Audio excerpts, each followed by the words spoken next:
It's time for Intelligent Machines. Jeff Jarvis is back. Paris Martineau is here.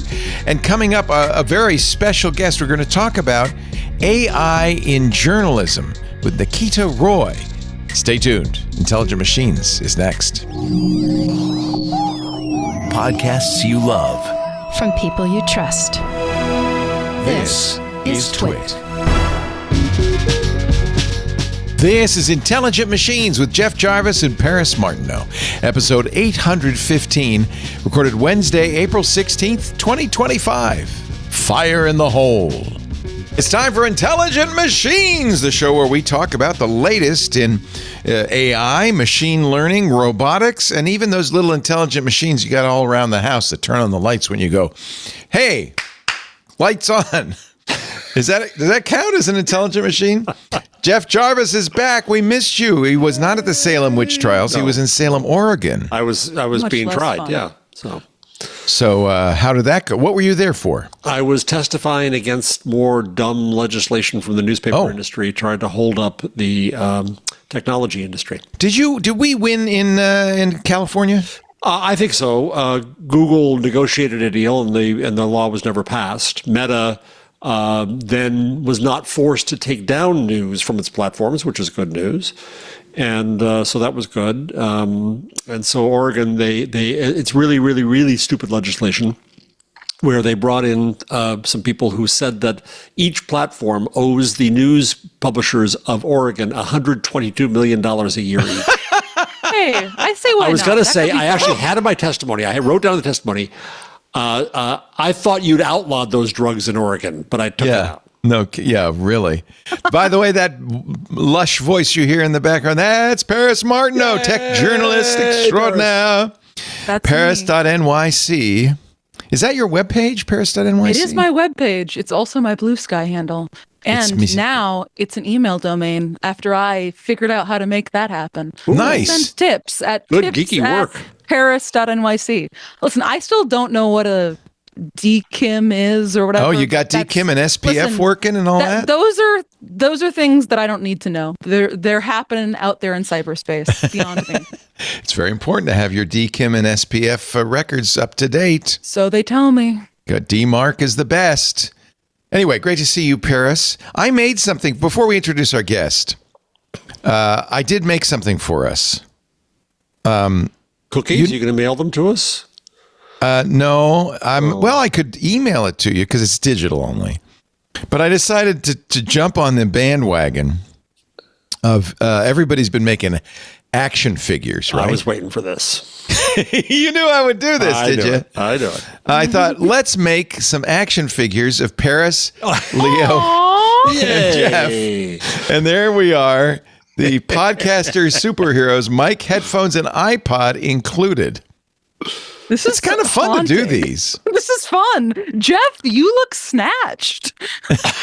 What is that? What does that mean when the kids say snatched? That would mean the body snatchers? Yeah, no, like so unusually attractive. It's giving you a very impressive jawline, is I guess what I would say. Yeah. Meanwhile, I look like Jackie Gleason, but we won't. I was about to say, there's some really interesting choices happening here. I am wearing my avocado shirt, though, which is so nice. On AI Inside, Jason made one for each of us, and then we went to eBay, where you can now have this 3D printed. Oh, you're kidding! It's a whole new business. Yeah, I could take this and get it 3D printed. I think so. If you go to eBay. Wow. You don't get the iPod. That's a good one. iPod not included. I made one for Lisa. How many forests did we burn down? Yeah, I know. For this, a lot. I'm thinking there should be a new segment on this show called "Let's Burn Down Some Trees," in which we make stupid things with AI. Much of the show is. It is sad to say, trees. Yeah.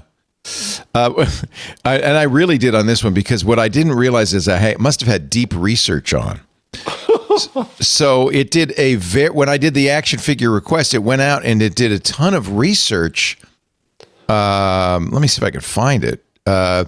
In which it went out. Action figure request denied. What was that? I asked it to look like Wonder Woman, but so I wanted to. Because of brand. So, right. But look what it did. Look, it said. So it did. It went out It went to Pinterest. It went to eBay. It looked at comic books. So I figured, well, I can't waste this. I did it inadvertently.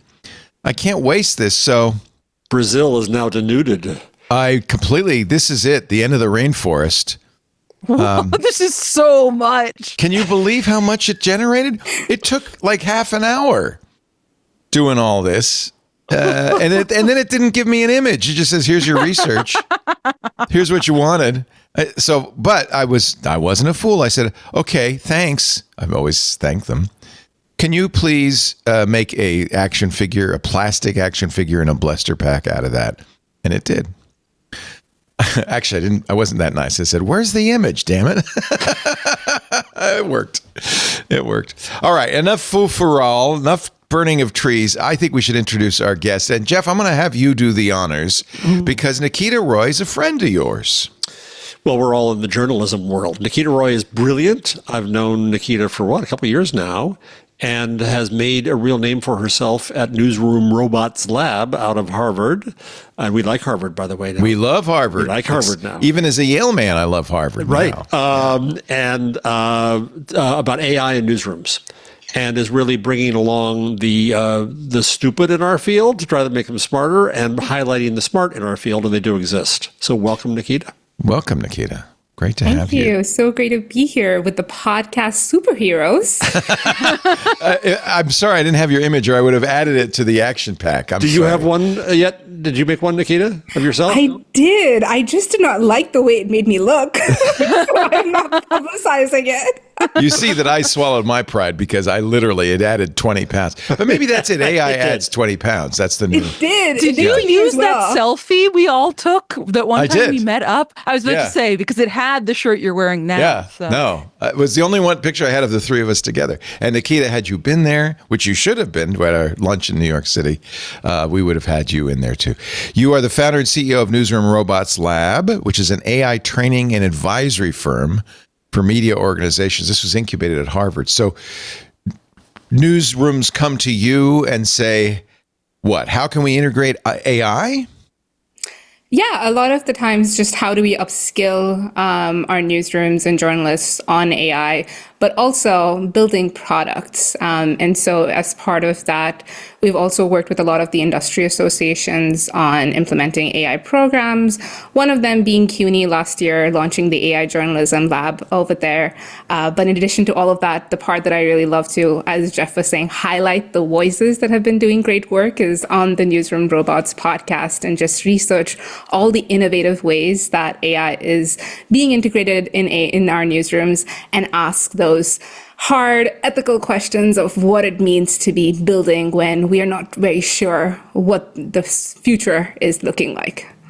So Jason and I talked to you about, 6-9 months ago, and a lot has happened since. Yeah. The question I like to ask you is, what's the smartest use you've seen lately? And you don't have to name names, but what's one of the dumbest uses you've seen lately of AI in newsrooms? I can name names. Bloomberg just got dinged for, I don't know how many mistakes there were in the AI generated articles on Bloomberg.com. That's what surprises me. I would think that people would say, oh no, this is a shortcut to a terrible reputation using AI in the newsroom. Mm-hmm. You just don't want to write the articles. Maybe that's the answer. Yeah. I mean, what are some good uses?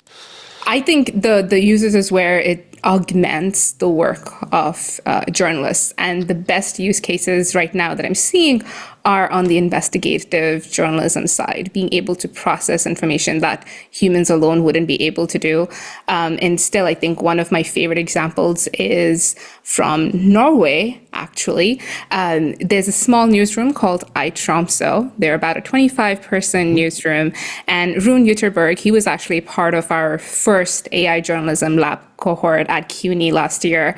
And he was talking about how they were able to build an AI system that is able to automatically pull in documents regarding like municipal, city council data, and summarize all of these documents for their journalists. And this is all regarding their public housing beat.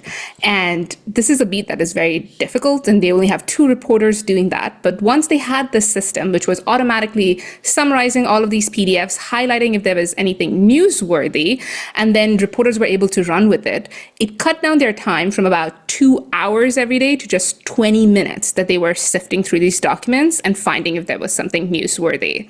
And not just that, in their first week of using these tools, they actually had 2 summer interns who were able to break 5 front page stories just with that. And that is like unheard of if like in that particular beat, because you need these veteran reporters. And so I think that was one of those exciting use cases of like making sense of large amounts of information, but now encoding a bit of that journalistic expertise into it. So you were really helping even the younger journalists break stories so that the more veteran experienced journalists are able to spend a lot more time on deeper investigations. Okay, now the dumb. Give us a dumb or two. And you don't have to name names. It doesn't have to be a newsroom. Examples of things you should. shouldn't do with AI in a newsroom. I mean, I think we've seen a lot of them. Don't create articles. Even if it's like AI avatars. sports reporting or financial reporting, where it's just kind of a mechanical thing. I mean, that's the justification I think CNET uses, that no reporter wants to write these. Yeah. Oh, I mean, AI-generated articles are already a thing, and it's been happening for over a decade. Yeah. But don't assign bylines to something and to an That's a AI mistake. avatar that for a person that does not exist. That is Don't imply that a human made this. Yeah. And don't create an AI avatar, a human-looking photo. Say that it's AI, and I think it's okay for it. And also, don't make those avatars your only example of diversity in your newsroom. Yes. Which has happened. Oh, that's tacky. Yeah. Yes. It's been done. Definitely. So I think AI-generated articles is something that has already been happening in our industry, and we'll see it happen a lot more. But it's just, let's be clear about when AI is being used and how it's being used. I think it's interesting that your podcast is called Newsroom Robots, because that implies there's robots involved. You know, why did you choose the word robots?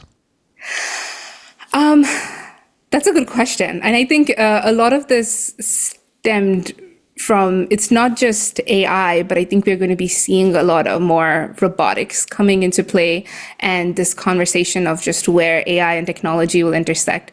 Sometimes when I was playing around with ChatGPT, and at that time Midjourney, and what would a newsroom, futuristic newsroom, it was like having all of these mini robots everywhere, and that's how it was creating this image. And they're cute, right? They're not I love robots. that. They're cute robots. It is. But I think it's just an example of it's not just AI versus it's not humans versus the machines. It's like humans and machines together being part of that future. What does that look like? And so Newsroom Robots is kind of that name there. Paris, have you used AI to help summarize documents or scrape them or? No, but I certainly know it's a use case. I think if you're looking at incredibly large volumes of documents, I could see how that would be useful. My main use of AI in my daily workflow or weekly workflow is using kind of whisper kit transcription tools. But that's mostly because even when I'm working with kind of a large amount of documents, that's typically just in the hundreds. I'm not typically working in the thousands, which I think the sort of volume where AI becomes particularly useful. So Nikita, let me ask you this. Matthias Döpfner, the head of Axel Springer, said about a year ago that he said it out loud. We're going to replace journalists with AI. We're going to get rid of some journalists with AI. That's what we're going to do. What nervousness do you hear in newsrooms at the rank and file level? Is that real, or do people dismiss that kind of talk? I think it is difficult for people to completely say that jobs are going to look the exact same as they do today. And I think that's, if you look at past technological disruptions, we look completely different from what a print newsroom looked like. Oh, yeah. And even the digital newsroom evolved quite a lot during social media. And AI is just as big as an infrastructure shift.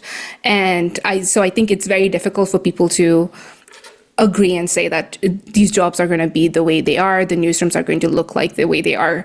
But I think one of the key things that every single newsroom, and especially the big newsrooms like Guardian and everything, are talking about the purpose-driven use of AI. So it's not just, let's just replace as many jobs as we can and put AI in there. How is AI helping with human judgment and helping the journalistic expertise over there? But I think there is a difference between just an AI writing an article and what a journalist brings to their story. And in a world where there's going to be a lot of AI generated content, that journalistic expertise, that human rigor is always going to be able to stand out. There is a threat, though, to humans, which is the AI aggregator. One of our people in our Discord, Dr. Do, says he likes particle.news, which is an app for the Mac and the iPad, and which aggregates stories. This is the website, aggregates stories, and then you don't actually visit any of the sites. You just read the stories, the summaries. That's got to be a threat to newsrooms, isn't it? This is also how you get your news too, right, Leo? You're always shut up. No. I use a old school RSS newsreader, and then so you'll see you for a while I was trying Perplexity's news summaries, and you probably saw some links in previous shows there, but I found that they were not as good as using an old-fashioned newsreader and going to the original sites. Plus, honestly, I feel guilty if I were using Particle or Perplexity to get news stories. I'm not going to the original sources, and there's a lot of work, as you all know, in generating those stories that doesn't get rewarded now. Yeah, exactly. And I think that's why one of the biggest challenge for newsrooms right now is, what is our core value if in a world that machines can just generate facts, summarize events, write at scale? The answer is not just for newsrooms to produce more at scale, Amen. but figuring out what our value is. And I think this is a moment of first principles thinking, like drilling down and saying, if we were inventing journalism today, what would we keep and what would we leave behind? And that is something that was done during the print era. That's something when radios came, again, it was like a first principles moment. It was not just take articles, put them on the radio. It was creating a new form of how media was being distributed and news was being distributed.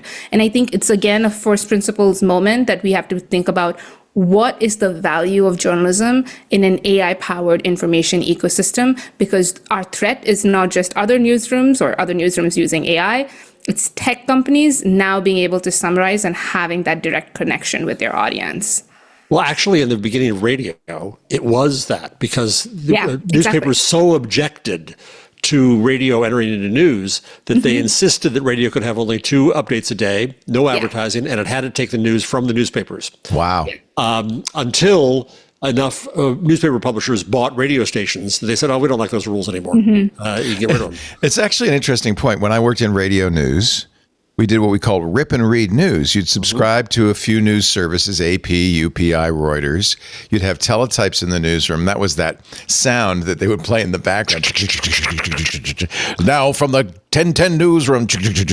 And they called it rip and read because you'd have a ruler and a big lead, graphite pencil. You'd rip the newsprint off the teletype, mark it up a little bit, and then read it. And it really was no different, I guess, than an AI aggregator taking the news services. And it was fair use. We subscribed to the news services, but there wasn't any journalism. But you'd buy a newspaper and you'd do the same thing. Yeah. You had one subscription to the newspaper, but that's true. It's the same exact thing. And then a good newsroom, a radio newsroom, would have a reporter or two who would do what they called enterprise stories, where they would go out and look for stories. They would at least go to the city council meeting and report on that. Get a soundbite. Yeah, I mean, my first news, real production news role was blogging at New York Mag's tech blog, where I basically just did 6 aggregation stories a day. And I think that is an aspect of journalism that is absolutely going to continue to be disrupted by AI. If there's you don't no need value a human to do that. Yeah. I mean, if you're not adding anything of note to the product, then it makes sense that over time companies are going to cut that as an expense. I like this idea, though, Nikita, of going back to rethink from first principles. Well, what is journalism, and what do humans add to this? And so what is our job now? And I'd love to know what the answers are. I'm sure you've spent some time thinking about that too, Jeff. Oh, yeah. What is a journalist? What is the role of journalism? I'm very curious. Nikita? And I think this is something we have to quite collectively think of as an industry, because right now all of the questions are, how do we bolt AI onto what we're currently doing? That's the wrong question. Exactly. Yeah.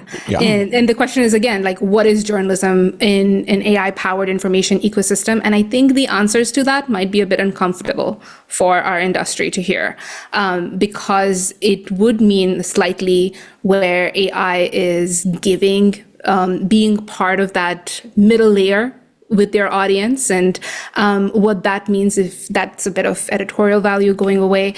But for me, journalism at the end of the day really serves, again, the basics of journalism. You're holding power to account. And the next thing is you are helping people make sense of the world around them. That might mean in whatever way possible. So different new formats of how news might be presented to them. The article with a picture and text below it, that was the constraints of the digital era. Well, now in an AI era, well, you can have a chatbot, you can have a conversation with the news. So are there ways in which news can then be personalized for people? But the role of journalism is, in my opinion, it's really like data. We are the people collecting in this real-time processing of information and data that then gets provided to your audience to make sense of that information in however they want it to be. And one of these examples is actually in Germany, the Bavarian Broadcasting. They're a public broadcaster. They have all of their radio, like linear radio format. But what they have done now is really having a sort of personalized regional update, they call it. So you can put in just a location or just log into their web app and it'll pick up your location. And you will get segments of the news that is just tailored to your region. They have taken their same public broadcasting, their linear radio, cut that up based on geolocations so that you can just hear information and news that is about your region. That's one form of personalization that's already happening in radio. So I think we'll see a lot more of that. But at the end of the day, journalism is helping people make sense of that information around them as well, and being able to hold power to account.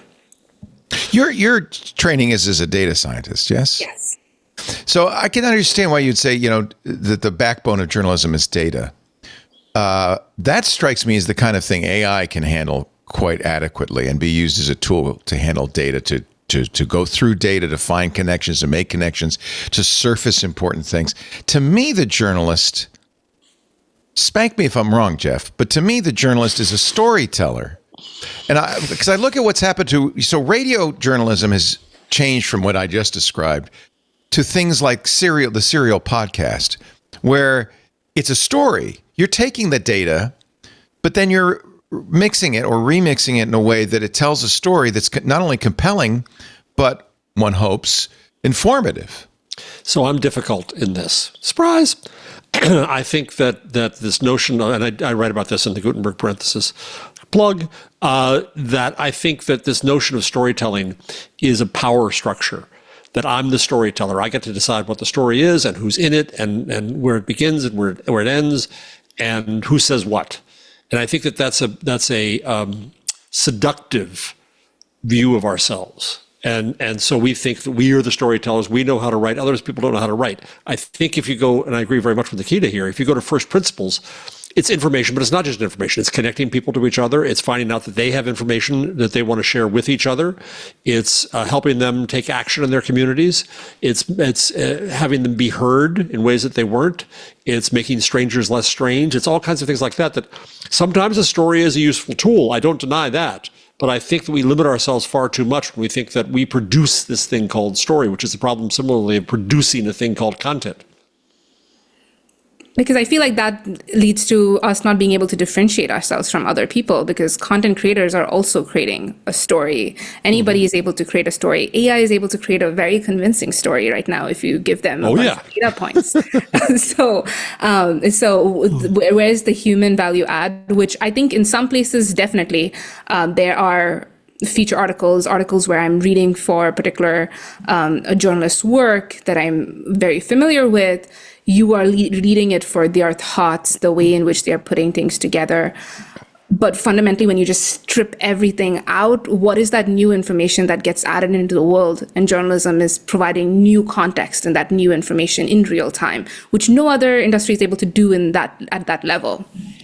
I guess maybe that's what I mean by story. I mean, the way humans understand information, in effect, is taking all the disparate, dry data points and painting a picture with it, which I consider that's maybe what I mean when I say tell a story. But the myth of we were led to that by the myth of the model that we had before, that we had to tell the entire story in one day, in one article, and that there was an alpha and an omega and a beginning and an end, and it was neat. One great thing about the web is it takes away that neatness and says that it's a continuing, constant flow and that it changes all the time. And I think that that's what's the deliverable then? What is that going to look like to me as a consumer of news? Could be a blog. That we have these things, I think. It could be discussion, it could be lots of things. Could be a conversation that you're able to have with the news that is completely tailored to your level of understanding of a particular topic. That's why Dr. Du likes this particle news, because he can ask questions of it.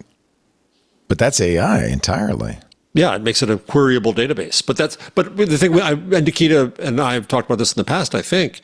If you have a place like City Bureau in Chicago has people going out to cover their school board meetings and town meetings, you can bring back all that audio, you can transcribe it, you can then create a queryable database of every school board meeting in Chicago and say how many of them are banning books or what are the issues there. So all of that could be done by AI, though. Yes, it can be, and I think it's good because it's more than a journalist could ever do. So then, what does the human add to that? I think it's asking those questions and being able to get that information from people, being able to form that human connection with sources and getting that information. And I'll tell you one example of what we're about to roll out at Newsroom Robots. It looks like a chatbot, and it's a clone of my voice where you can come and ask Nikita, and Nikita's talking back to you and it's specifically on AI and journalism. But it's trained on all of the Newsroom Robots podcast episodes, data and insights that I've collected and I've written up, and talks that I have done and trainings that I have done. And you have AI Nikita now you can come to her whenever you're asking anything about AI journalism. So what tools can I use for this particular task to help me with investigations, or how did Der Spiegel in Germany train their journalists, or how should I get started with training journalists? Now the delivery of news becomes an AI's job over there. But the human component was I had to be the person, first of all, connecting with these people, figuring out who the right people were to talk about AI, get that information, ask them those questions, and then bring that all. Those are all a bit abstract, but you can see these are all data points that we've collected of how multiple news organizations are training their newsrooms on AI. And then the end thing is you can listen to the podcast, but also you can go and have a conversation with the news in a way. This almost feels like you're turning us on our heads. Now our job is the drones going out there to get the raw material that then the AI is going to generate the news out of. Like, we're the part of the factory that you can't automate. So we get to do the sweeping up. We get to generate the raw data. I always thought the journalist was the person who took the raw data and put it in context and in a story and so that people can understand. You need the reporting. Yeah, you do need the reporting, but I hope we'd be more than just the people going out and getting the raw data to give the machine. I definitely think in different beats, depending on what it is, but you're talking about like hard news stories, for example. Or also for me, the question is just removing ourselves as journalists, what is the best thing for the audience? And for an audience member to be able to understand the information around them, sometimes is in their own language, in a level at which they are able to understand the news, but on trusted and vetted information. And that's one of those ways in which journalism will be able to provide that information. But again, so we're the referees then, kind of. I mean, yes, the trusted and vetted information, because that's where I will go to the New York Times, or I will go to my local Toronto Star newspaper just to be able to, because I trust their reporting, or I trust their data in this case, to give me the accurate information. So that's one of those ways. But everything is evolving, and I think this is the time to be asking those hard questions and thinking about different possibilities to see what things could look like. One thing for sure, it's not going to look the same. Paris, you're a young journalist. You're getting into the field. You're actually quite successful in the field, but you're in this generation where you're reinventing what journalism is. What is your role? What do you want your role to be? I mean, what do you provide? You're a good investigator, right? I think that. But you wouldn't want the AI to write your story based on your investigations. I mean, no, but I think that part of what figuring out this new era of journalism is going to be about is taking a hard look at what the value add any particular reporter is bringing to their beat, to their newsroom, to the world at large. Like, I think, circling back to what we were talking about before, when I started in this field, aggregation was kind of the name of the game, right, as far as entry-level careers. Every website wanted to have, whenever, I remember there was like some new Snapchat or Instagram feature out, and New York Magazine wanted to have clicks, so we'd write up a little 500-word thing on that, and it had to be at least 500 words, because if it wasn't, then it wouldn't get indexed properly by Google News or whatever.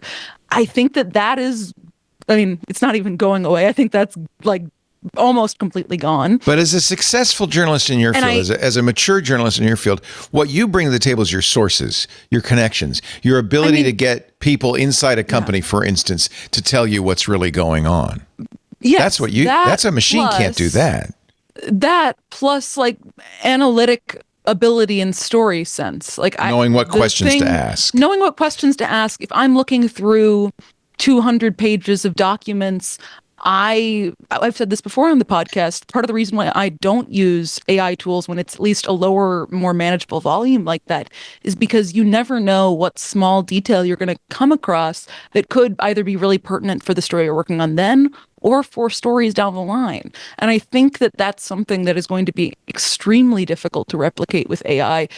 And I'd like to say impossible, but of course, nothing's impossible.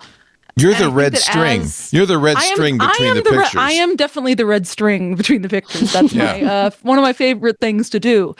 And I think that is where human journalists are going to remain key. Is I don't think that you're going to have a world where an AI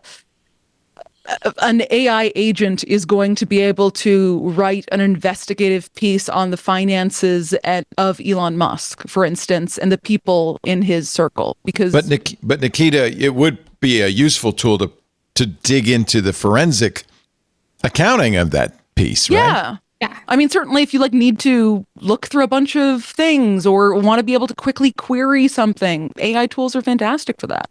I got mocked on Sunday by the Twit panel because I talked about, this bee thing, which you always mock me for too. And one of the things I said I like about it. He's got a little recording device that's going 24/7, records all of his life. Okay. And then it gives me AI summaries. Okay. And one of the things I said I like about it is it does all my journaling for me. It's basically creating a daily journal. I don't have to do anything with. And the person said, yeah, you wouldn't want to get any insight from writing your daily journal or anything. You wouldn't want to have a moment of self-reflection at the end of the day. No reflection. No. I just want the copy. Keep going.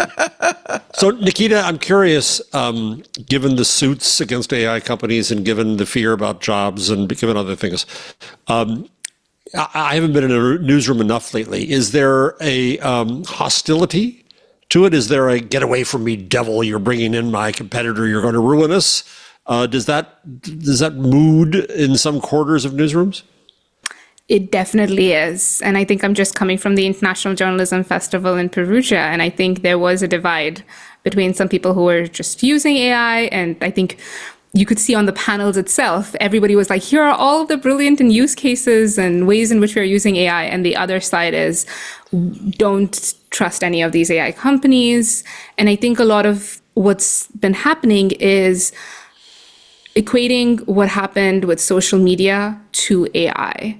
And it's because it's the same social media companies, those platforms that are now coming and saying, here is AI, everyone should be using it, but we've trained it on all of your data. And so people are very against it and just sometimes not wanting to use AI. I've gotten a lot of questions recently about how do you feel like using AI since it's trained on data of journalists and it's unethical, like how can we push for AI? And the biggest thing I always talk about is AI cannot be, it's not a platform. It's not like social media. It's more and more becoming a utility, like electricity. And it's especially with open source models. And I think that's one of the big things that it was the DeepSeek moment, was it's showing that open source models are coming to see that models are becoming a commodity. And it's something that's going to be everywhere, whether we like it or not. And we have to be able to understand how to use AI and exactly how it's going to disrupt our news business. And so that's definitely a huge divide that's still existing in the industry. Well said. Yeah, I guess you need to tread carefully because after all, you don't want people to lose jobs. Yeah. And I think that's a big concern people have. So you need to find a way that the human and the AI can coexist. Or is that what we're reduced to? So go ahead. It's again the coexisting part might come, the disruption is in that news distribution process, right? Yeah. We're already seeing that. You're showing Particle. That is a tech company built on top of news journalists' work. And Right. now summarizing that information. Aggregation was already an AI part disrupting the distribution. We'll see a lot more disruptions happening. And that's where I think AI is going to be there. But AI is, as Paris was saying, her connections with the industry, her sources, those conversations she has in the hallways, like that's something that AI is not going to be able to pick up, and nuances when somebody's speaking that it would be able to pick up on. It's going to disrupt that layer and that connection with our audience for sure. So we have to start thinking about that very actively. We also have to examine what we do, and I've said this before. We almost had a moral panic. Hold on. Benito's got his finger hovered. Twitchy finger, is how much money we waste copying each other. And that's the great irony of complaining about AI companies reading and learning from our content, is that so much, Paris, what you had to do in your first job at New York Magazine, right? I'm going to rewrite others. And because we want our own story with our own ad. And if we get rid of that inefficiency in our business and we can find real value, I think that's going to be important. And I do also wonder, I mean, how does this all end? The reason why companies at the time wanted, young interns like me at my first job to be writing up everybody else's stories is because they wanted views on their site of their ads. And as we get further and further into a news ecosystem where digital advertising matters less and less when it comes to the bottom line, or is less and less valuable, what replaces that? How are they going to pay for the AI tools as the prices of these go up and up once these companies need to make money? You also, though, got experience, right? I mean, were they insensitive to the notion that you're learning a trade too, right? And we're going to start you at the bottom. It was a fantastic learning experience. Right. I think that it's something that I had recommended to young journalists for years, and now it's kind of foolish to recommend something like that 'cause those jobs. It's not they exist, what it but is. not in the same way. Yeah. But it was invaluable as a early career journalist to cut your teeth by trying to pitch 6 stories a day and figuring out what works and doesn't and how to write all of them.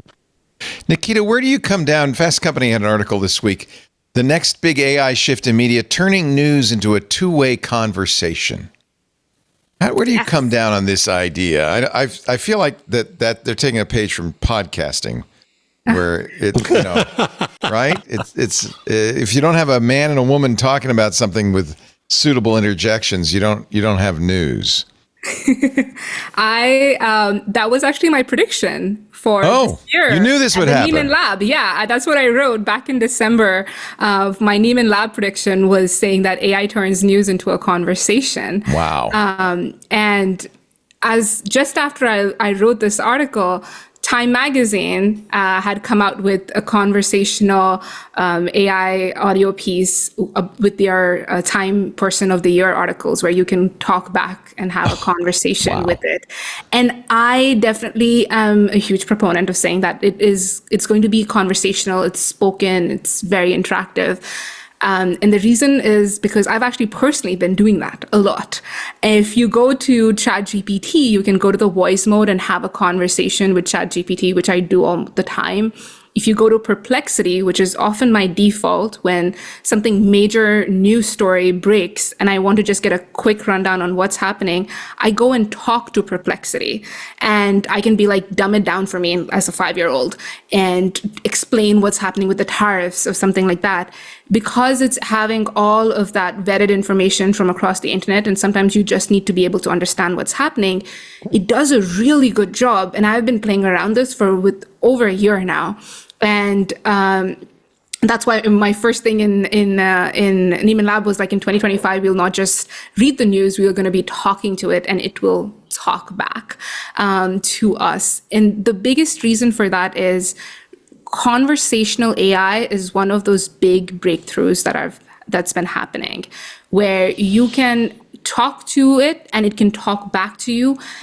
And it's really, really quick. It's really, really fast in the ability to do that.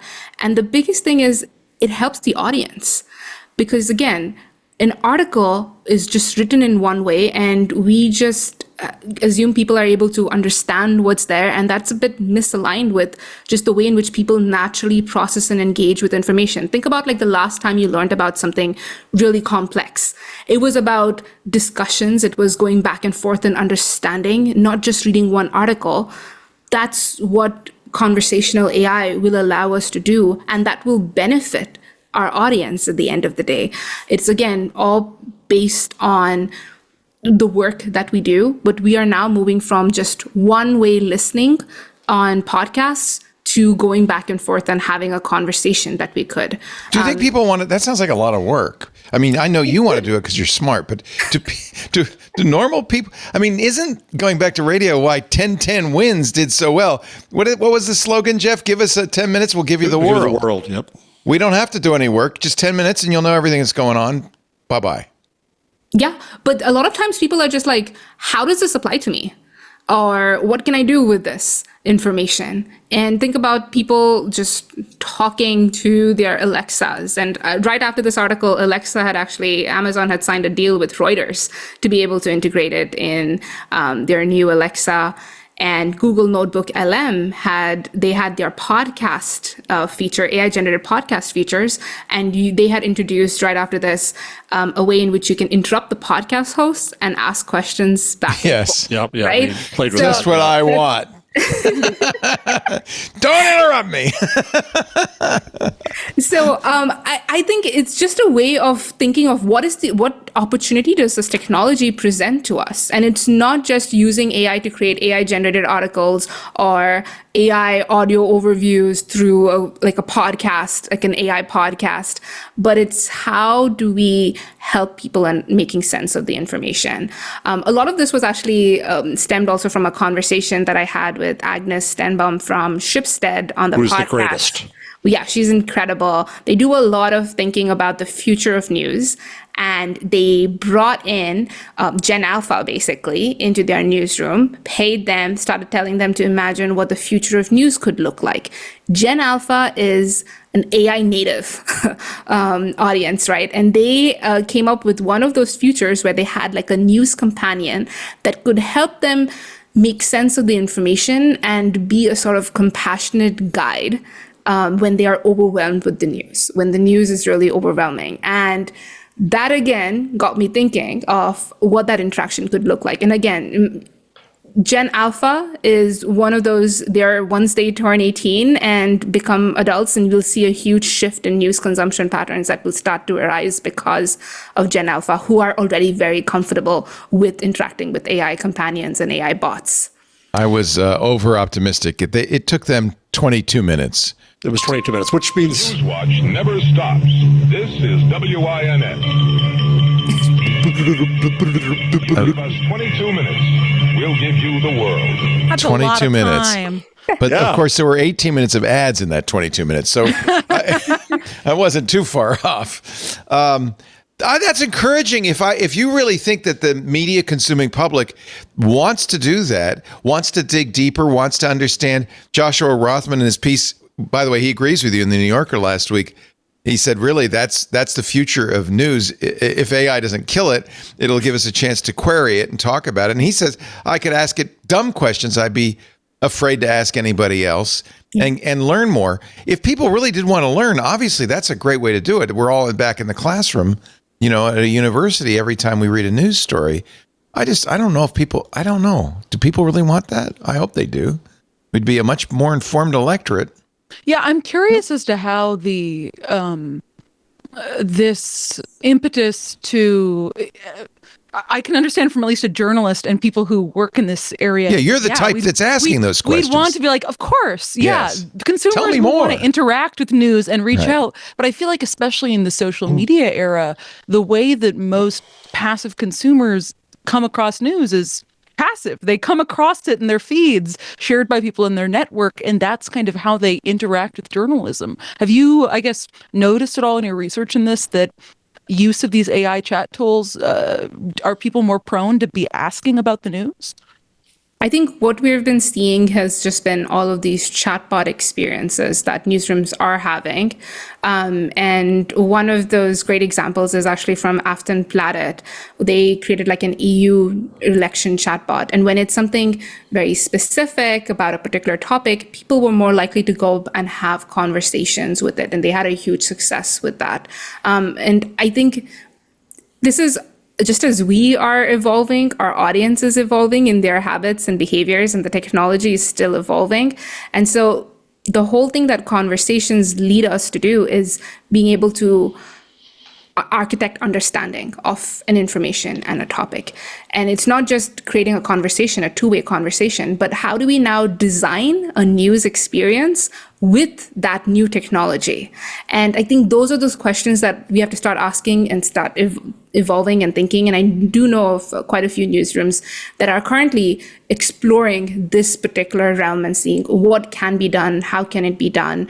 Maybe when you're just saying, this is the news, and you're going and having a conversation, trying to understand how it relates to you. But it's not just going to be a written form, but maybe a more back and forth conversation that you can have. And maybe this is just a premium feature for the more excited, the audience members that are very interested in AI, but it's going to be a habit that we're going to start to see and evolve as AI becomes more like just present around us and this technology is integrated into our lives. Instead of talking to people, because I find people pretty stupid most of the time. So this way I can ask an AI the question that I would otherwise ask the people in my life. And have a conversation with them. I don't know. I feel like we're giving AI a lot more credit. Here I am on this show. I am the AI accelerationist, and I'm now arguing against the use of AI in journalism. So you got me. How the turntables. Yeah, the tables have turned. The tables have turned. I think it may be a backlash at some point where we say, okay, we've had enough input from you machines. Now, I'd like to know what the humans think. I think it'll become very valuable because if I respect a particular journalist, a particular person's voice and their opinions and thoughts, I will be more inclined to go and seek that rather than getting an AI version that is completely personalized for me. So there are going to be those opportunities and places where that happens. And I don't think it's going to be just like a monolith way of how people are going to convert. I do think, though, we're social. And so I do think it's not unusual or odd to think that we might want to have conversations with our news sources. I don't know. Maybe that's why I do these shows, because what I do is I put people like you and Paris and Jeff on, and I just sit here and ask questions. maybe that is why I do these shows. Yeah, that's interesting. Yeah. Jeff, you taught you're taught and teaching a generation of new journalists. I was very surprised. Joshua Rothman said there are only 55,000 journalists in the United States. That's fewer than DoorDash drivers in New York City. I'm frankly surprised there's that many. Yeah, I am too. Yeah. Well, only half of them are making a living, but it's a small profession. Do you encourage people to get into it, Jeff? Yeah. If I didn't, I'd be a fraud. Right. Teaching them now. What are you up to? What I tell them is that it is up. I point to them and I say it is up to you to change journalism. I'm too old. I'm here to help you. And listen to what we tell you and teach you, but question everything we tell you and teach you. Ask why we do this the way we do it, and probably the answer is follow the money. Cliched but true. And rethink the as Nikita said, rethink the fundamentals of where the value of journalism should lie. Rethink our relationship with the public, and remake it, rebuild it, redo it, throw out what we've done wrong. And that's what makes it exciting. You started as a data scientist. What drew you to journalism?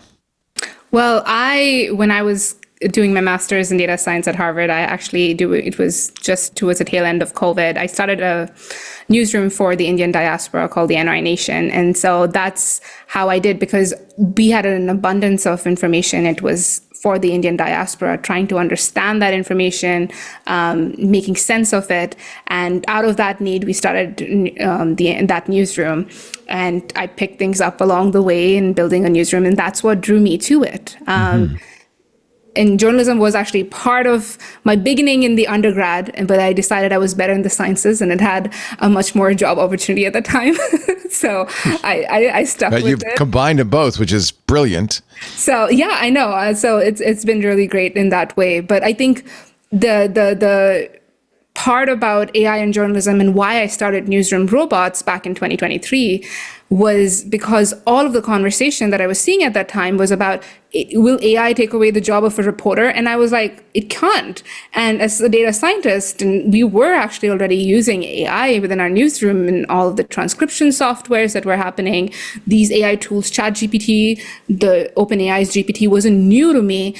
And I was like, it cannot take over the job of a journalist, because what we do is so unique in that value of making sense of information. But AI can help us in a lot of the jobs that are done in a newsroom. And so I wanted to be able to change that conversation and hear actually how people are using AI. And that's how Newsroom Robots started in a way, so we can go beyond the panel discussions of, will AI take away the job of a journalist? It's interesting you started as a niche journalist. Yes. Because I do think that is one area. Certainly, we're a niche podcast, right? We speak to a very niche audience. And I've made the last 20 years that my business of serving a very specialized audience. And I found it much easier. I used to do general talk. I found it much easier to serve an audience that was small, that I knew well, that I could serve better, because they weren't a general audience. I wonder if in some degree that is also the future of news. And AI would help a lot, because when you get a niche market, it's a smaller market. There's less money to go around. The mass is dead. It's dead, isn't it? Yeah, that's what you've been saying all along. Yeah. Yeah, I think so. I mean, I am still, like, the whole AI and media space that I talk and report on. I think one of the biggest reasons why I'm not afraid AI can take away that part of my job is because my audience trusts me. And you understand them. Yeah. And I have a personal connection with them. I go to all of these conferences. I'm talking to them. They're sharing information with me that they wouldn't be sharing elsewhere. And all of that is because of the trust that I'm able to have, and because of the content that we're putting out there. So I think that niche journalism space is definitely something that is going to thrive because of that direct connection that we're able to create with our audience. And you were smart. You didn't do a Norwegian, diaspora news operation. You focused on something you knew well and understood, and the audience, you could speak to the audience as a peer. Yes. And I think that's smart. Yeah. Yeah. That's an opportunity. Yeah. What happens though in a nation where there's 1,000 niches and no national identity? I feel like that's kind of what's happening today in America. That's where we came from.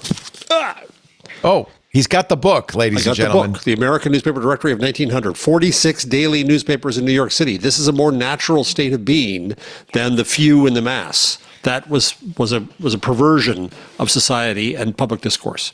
Jeff, I've only worked with you 15 years, and it's finally sinking in. So thank you. All this time you've been telling me this, and I just didn't know it. I finally believe you. I was a Your young man relationship can once. get a permit in some states. We're a common law podcasters. Nikita, thank you. Oh, go ahead. Oh, so I want to just say about that part, because if everyone's creating a niche journalism aspect, you're having this new system of AI agents coming in, which are able to then pull information from multiple different sources and give you your own personalized briefing. That is something that tech companies are actively working on. So if you go to like ChatGPT Operator, I went to another one called Convergence AI yesterday, and it was like they already had a pre-written prompt. Bring me a story about, summarize the financial news story from both a right and left-leaning news website, include at least one right, one left. And it had this prompt over there that if you hit a paywall, go and take the URL of the article, go to this website, paste it, and you can see the entire article. Oh my God! It told you how to get around the Exactly. And it was like telling that. And then after that, I could just get like a whole personalized news briefing about different stories that it was taking from multiple different websites.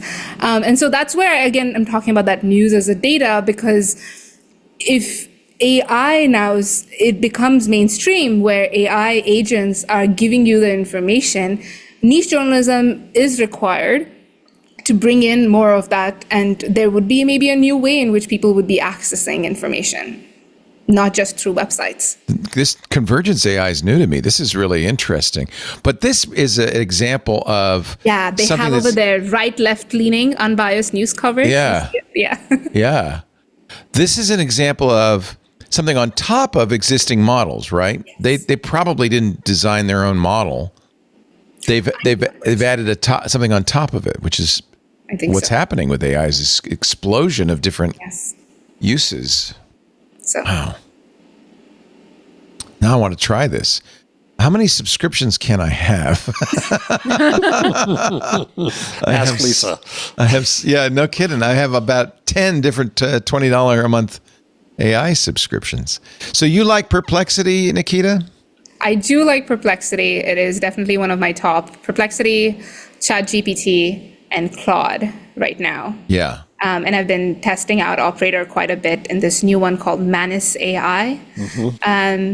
It's a lot of attention. It's getting a lot of attention. Yeah, exactly. So I've been just testing these things out to see what an agentic future could look like. Oh, there was one thing that I did do with ChatGPT Operator that did give me like a bonus version. I was able to go to ChatGPT Operator. I had a flight that was delayed from Tampa to Toronto, and you get like a bonus. You get $300 coupon if you like a voucher if it's delayed. And so I went to ChatGPT Operator, gave it my reference number and name, and told it, go and figure out how to get the money. Did it get you the money? And it like did everything, and at the end I just have to go and approve it. That's actually a great use. That is. I know, right? And so I'm like, that's how ChatGPT got me $300. Wow. Well, maybe that's the key. I just need to get it to pay for itself. That's all. Yeah. It does a lot of tasks, so it can really help you do a lot of tasks in that way. We live in an interesting world. Nikita, thank you for doing the work you're doing, bringing it to journalism. Great to see you again. Yeah. And thank you, Jeff, for connecting us. Thank you so much. Nikita Roy's podcast is called Newsroom Robots, the AI in Journalism podcast. It's on Substack. What is there a direct link? Newsroomrobots.com. Perfect. And it's available on any podcast platform that you listen to. Nice. Very nice. Learn more about how this all works. Thank you, Nikita. Thank you so much for having me. This was really fun. Really great to have you. Thank you. and we'll move on. But I want to say goodbye and come back soon. Yes. Thank you so much. Thank you. Bye. Thanks, Nikita. Appreciate it. We'll take a little break and come back with AI news and beyond. You're watching Intelligent Machines. The whole gang's back together. It feels like it's been ages since we've had everybody. Yes, it has. Paris Martineau is here, back from Europe. From Paris. Back from Paris. Jeff Jarvis, back from the Salem witch trial. We all believed that you would float. We decided you weighed more than a feather, or less than a feather. Listen, it's beyond me, but you I did the can't right figure one. it out. Well, when I took swimming lessons, somewhat against my will when I was a young man. Did I tell you this before? No. So wasn't very good at it. And then I remember the teacher came out to talk to my mother one time, and he said, "Mrs. Jarvis, your son is very buoyant." Were you like, it's all the hot air? It's all the hot air in his head. The getting the thing from the bottom of the pool. Why did you put it there, bozo? And I wouldn't have to get it. I can't get it. The trick, put your legs above your head. We will have more in just a little bit with our esteemed panel and AI news as well on Intelligent Machines. But first, a word from our sponsor, appropriately named Spaceship. We're brought to you by Spaceship today. Big question for you.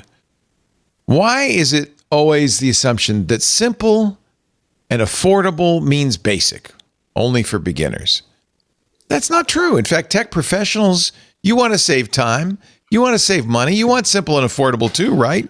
Well, that's the idea behind Spaceship, the pioneering domain and web platform that takes the pain out of choosing, purchasing, and managing domain names and web products. Like shared hosting. They've just added VPS hosting, virtual machines, business email. They've got a fantastic email solution. Plus, below market prices for domain registration and renewals. Now, you can go a lot of places for domain registration, but you want to go to Spaceship, and I'll tell you why. It's very simple. They have an AI there to help you. They have some very fresh ways to deliver simplicity. There's Unbox, which connects your Spaceship products to your existing domains, configuring it all in just a few steps. My favorite's Alf.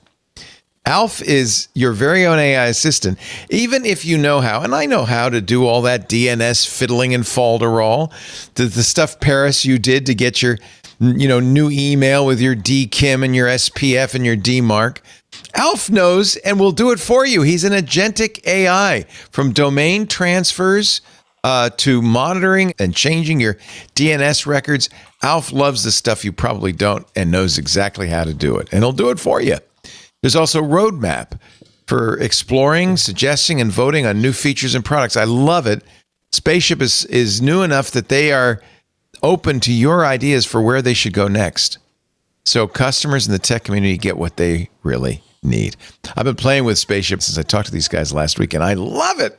Spaceship.com/twit. Discover exclusive deals on domains, below market prices on domains, and a whole lot more. Visit spaceship.com/twit to discover exclusive deals on domains and more. Lots of great domains below market prices. Spaceship.com/twit. We welcome them to the Twit Podcast Network, to Thank you, Intelligent Spaceship. Machines. Yeah, Spaceship. They're very cool. To the moon. Did you see that somebody, this isn't really AI, but I have to do it. Somebody hacked the cross. You know how crossing buttons they go, walk sign is on Main Street. Walk sign is on, or wait. Or blap, blap, blap. Yeah. Blap, Well, somebody messed with the Menlo Park crossing buttons. Here, let me play one for you. Wait. Hi, this is Mark Zuckerberg, but real ones call me the Zuck. It's normal to feel uncomfortable or even violated as we forcefully insert AI into every facet of your conscious experience. And I just want to assure you, you don't need to worry, because there's absolutely nothing you can do to stop it. What's the crosswalk?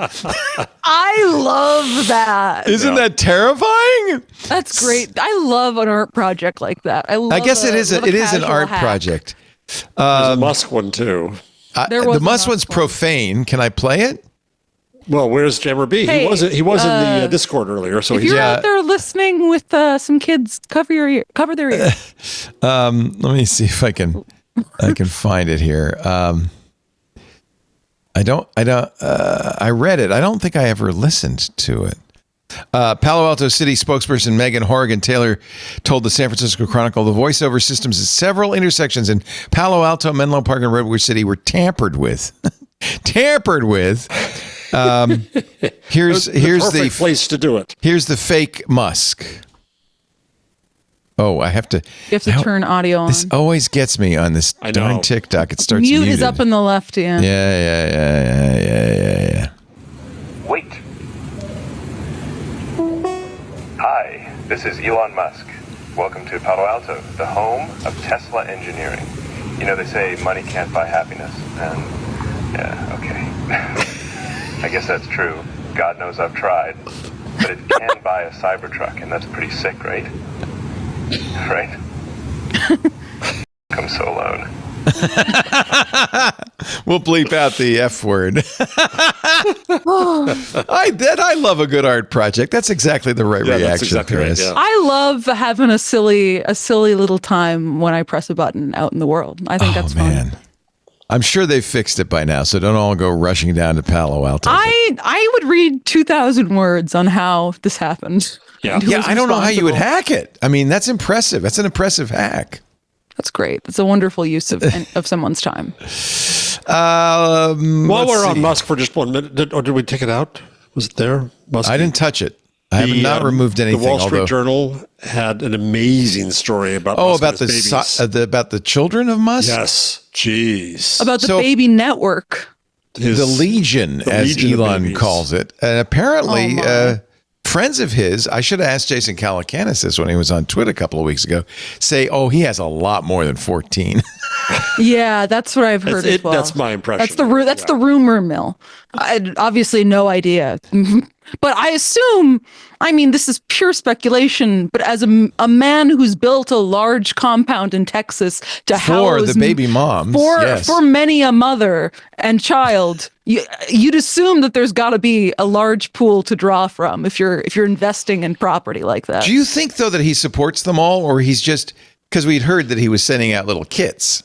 Well, I believe one detail in the Wall Street Journal story is that when I think Ashley St. Clair, the far-right influencer, called Musk's fixer to ask about support and compensation and having him, I guess, listed as a father on the birth certificate, the guy immediately went into a spiel of, we'll give you this many, we'll give you $1 million or something like that, and we'll give you $100K a month, which seemed like the standard package. Well, that's a good deal. Musk offered St. Clair $15 million and $100,000 a month in support for her in exchange for her silence about the child, who they named Romulus.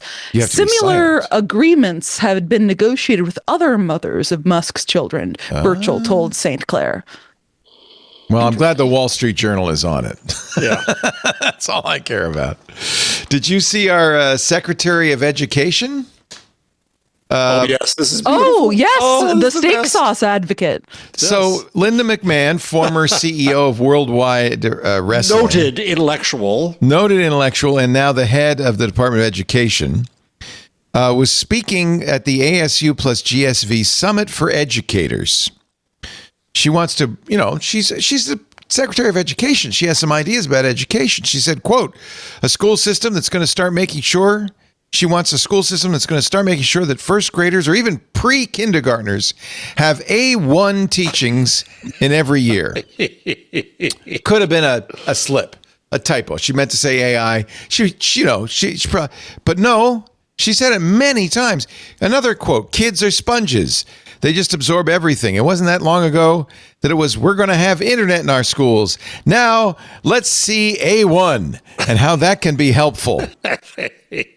Of course, laughing, but I'm crying inside. Heinz, the makers of A1 steak sauce, had to immediately post a special version of A1 for education purposes only with the tag, agree, best to start them early. I do think that she as the new head of the education department, should try and make sure that all the children are wrestling from a very early age. I do think that's something that she could bring a lot of expertise to. And I think that they could wrestle in steak sauce too. It'd be great. It could be a comprehensive education. Every school should have access to A1. I can't disagree with that. Although some would say HP sauce or some other, but just some sort of steak sauce. Hey, this is Benito. Like, this is obviously someone who, like, people around them can't tell them that they're wrong, right? Yeah, that's a good example of nobody pulled her aside and said, "Oh, excuse me, Ms. McMahon, it's AI." Because that person gets fired right away. And what do you think it stands for? A1. It's A1. It's the best. I hope that if I ever make a mistake like that, a large cane will come out from the side of the curtain and pull me off stage.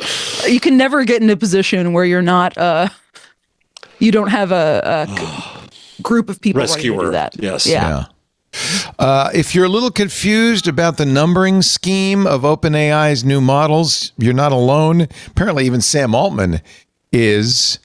OpenAI on Monday announced GPT 4.1, which is apparently better than 4.5. 4.5 dies. 4.5 is going away. What? Yeah, I know. It's confusing. OpenAI CEO Sam Altman actually said, "We realize how complicated our model and product offerings have gotten. They're gonna fix all this. Before we talk about a chat GPT 5 like model, called that or not called that, or a little bit worse or a little bit better than what you'd expect." He's talking to Lex Friedman. Anyway, 4.1 is better than 4.5 in some ways, but not in all ways. Do you think this is to distract people from the fact that there is no GPT-5 at this point? The GPT 4.5 preview will be retired. 4.1 scores significantly better on the SWE benchmark, the coding benchmark.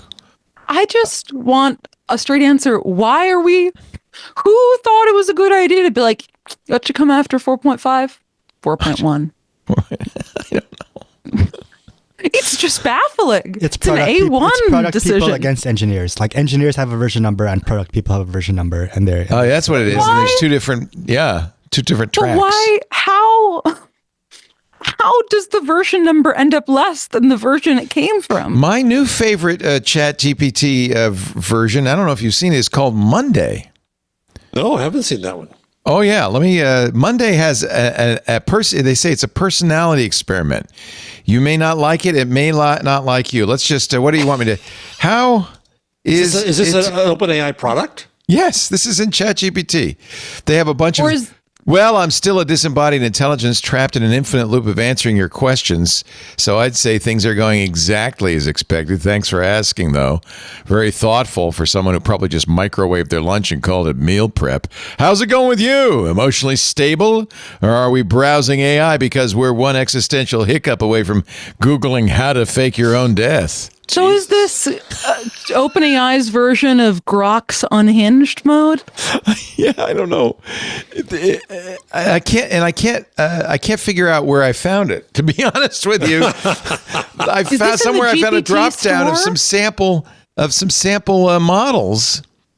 What does the voice sound like for this one? It doesn't have a voice. I wish it did. Oh God, it should. It should be a New York accent.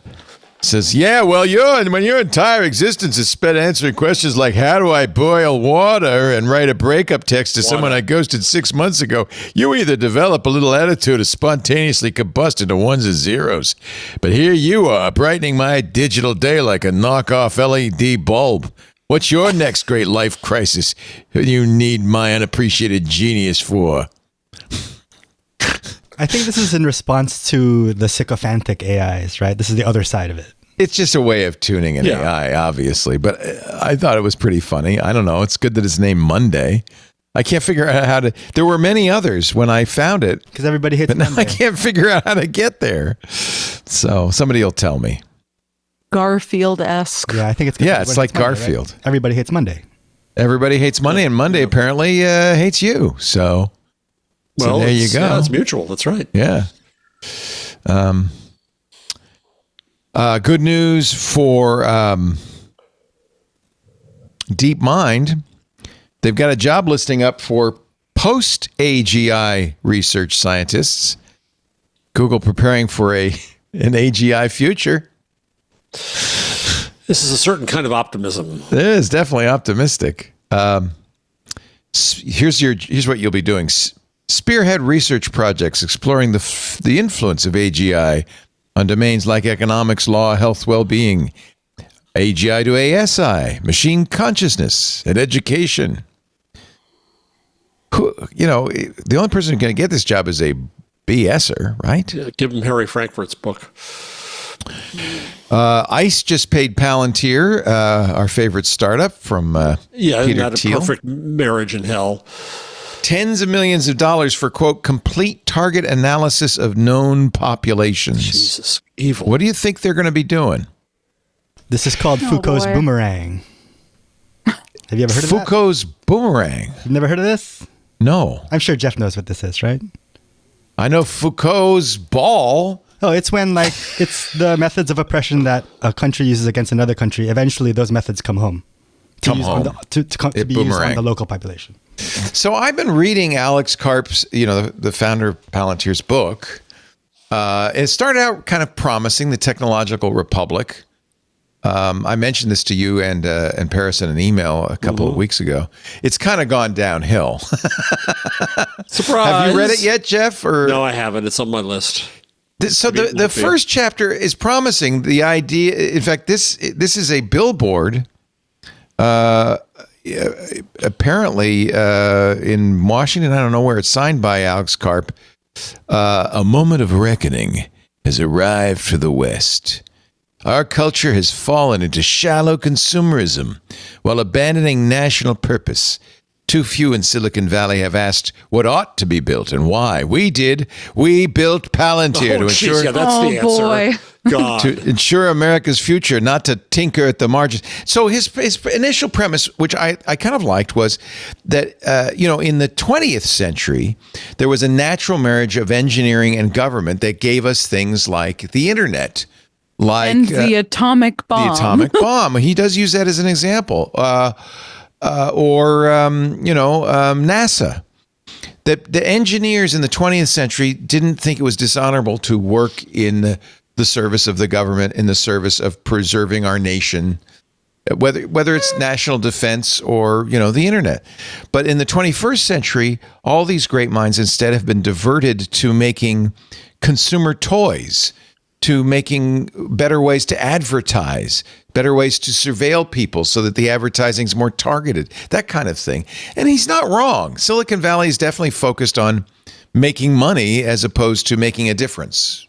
So where does he go from there? Yes, but I do think that there's something to be said about, even at all these junctures that he's saying, oh, everyone just believed it was so noble and right to produce military weapons for the government. A lot of the people who ended up scientists who ended up working to produce military weapons for the government, that wasn't maybe their first choice to be doing something like that. I mean, we can look at even the legacy of the atomic bomb. A lot of those people ended up in those positions only because they felt basically backed into a corner by current events. It wasn't, just the free market.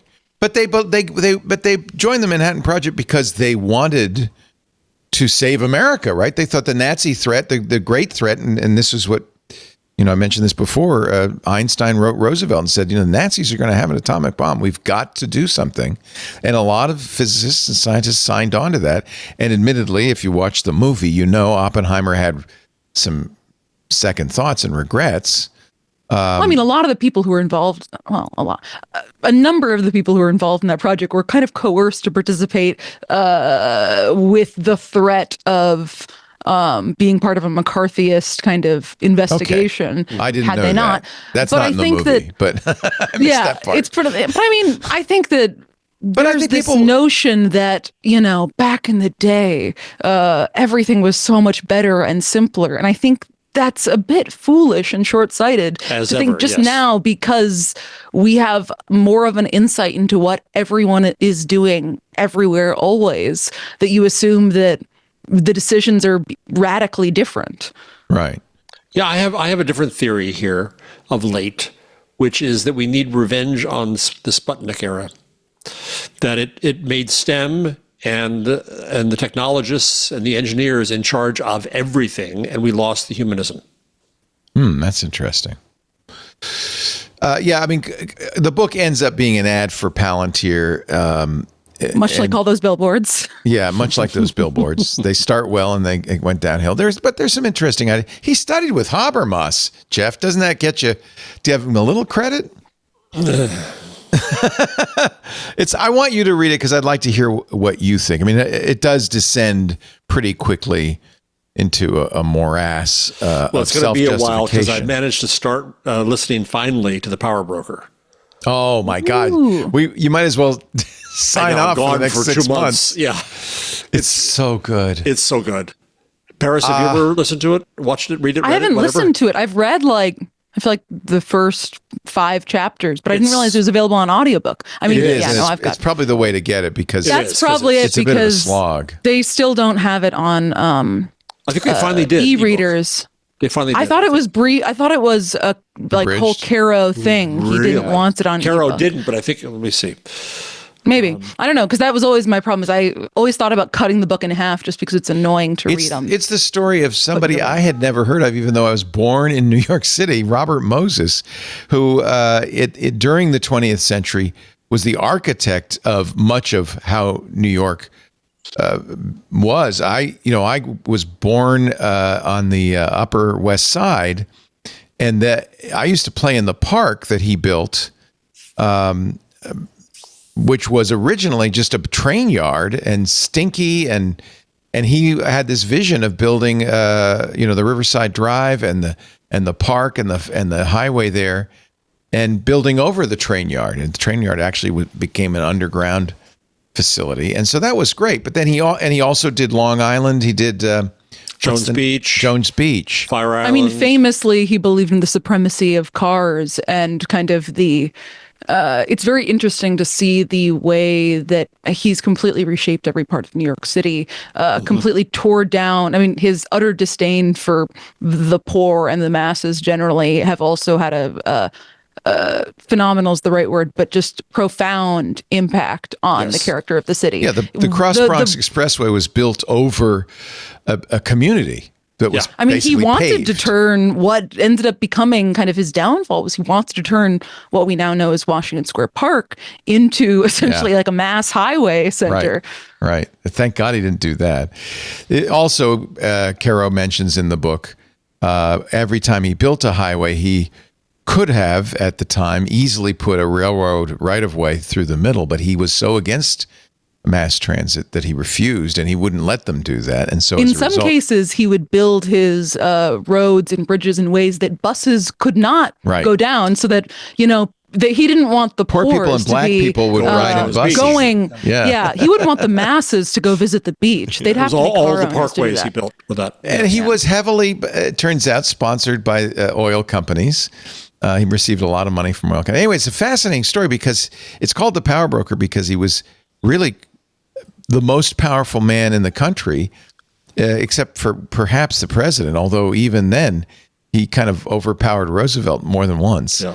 But I didn't mean to go into all that, but that's why it's a great book. Have you highly recommend it because it's the best written biography. It's an example of how a thorough, well-written biography should be, I think. Well, just brilliant. It almost ruined Caro's life writing it. Now have he's you guys doing read Johnson. Working? He's still doing Johnson. Now I need to, I think. I would really recommend, and for anybody out there who wants to get into Caro but is maybe intimidated, a good way into it is his book Working, which is about his process in putting together the Caro book as well as his phenomenal biographies of Lyndon B. Johnson.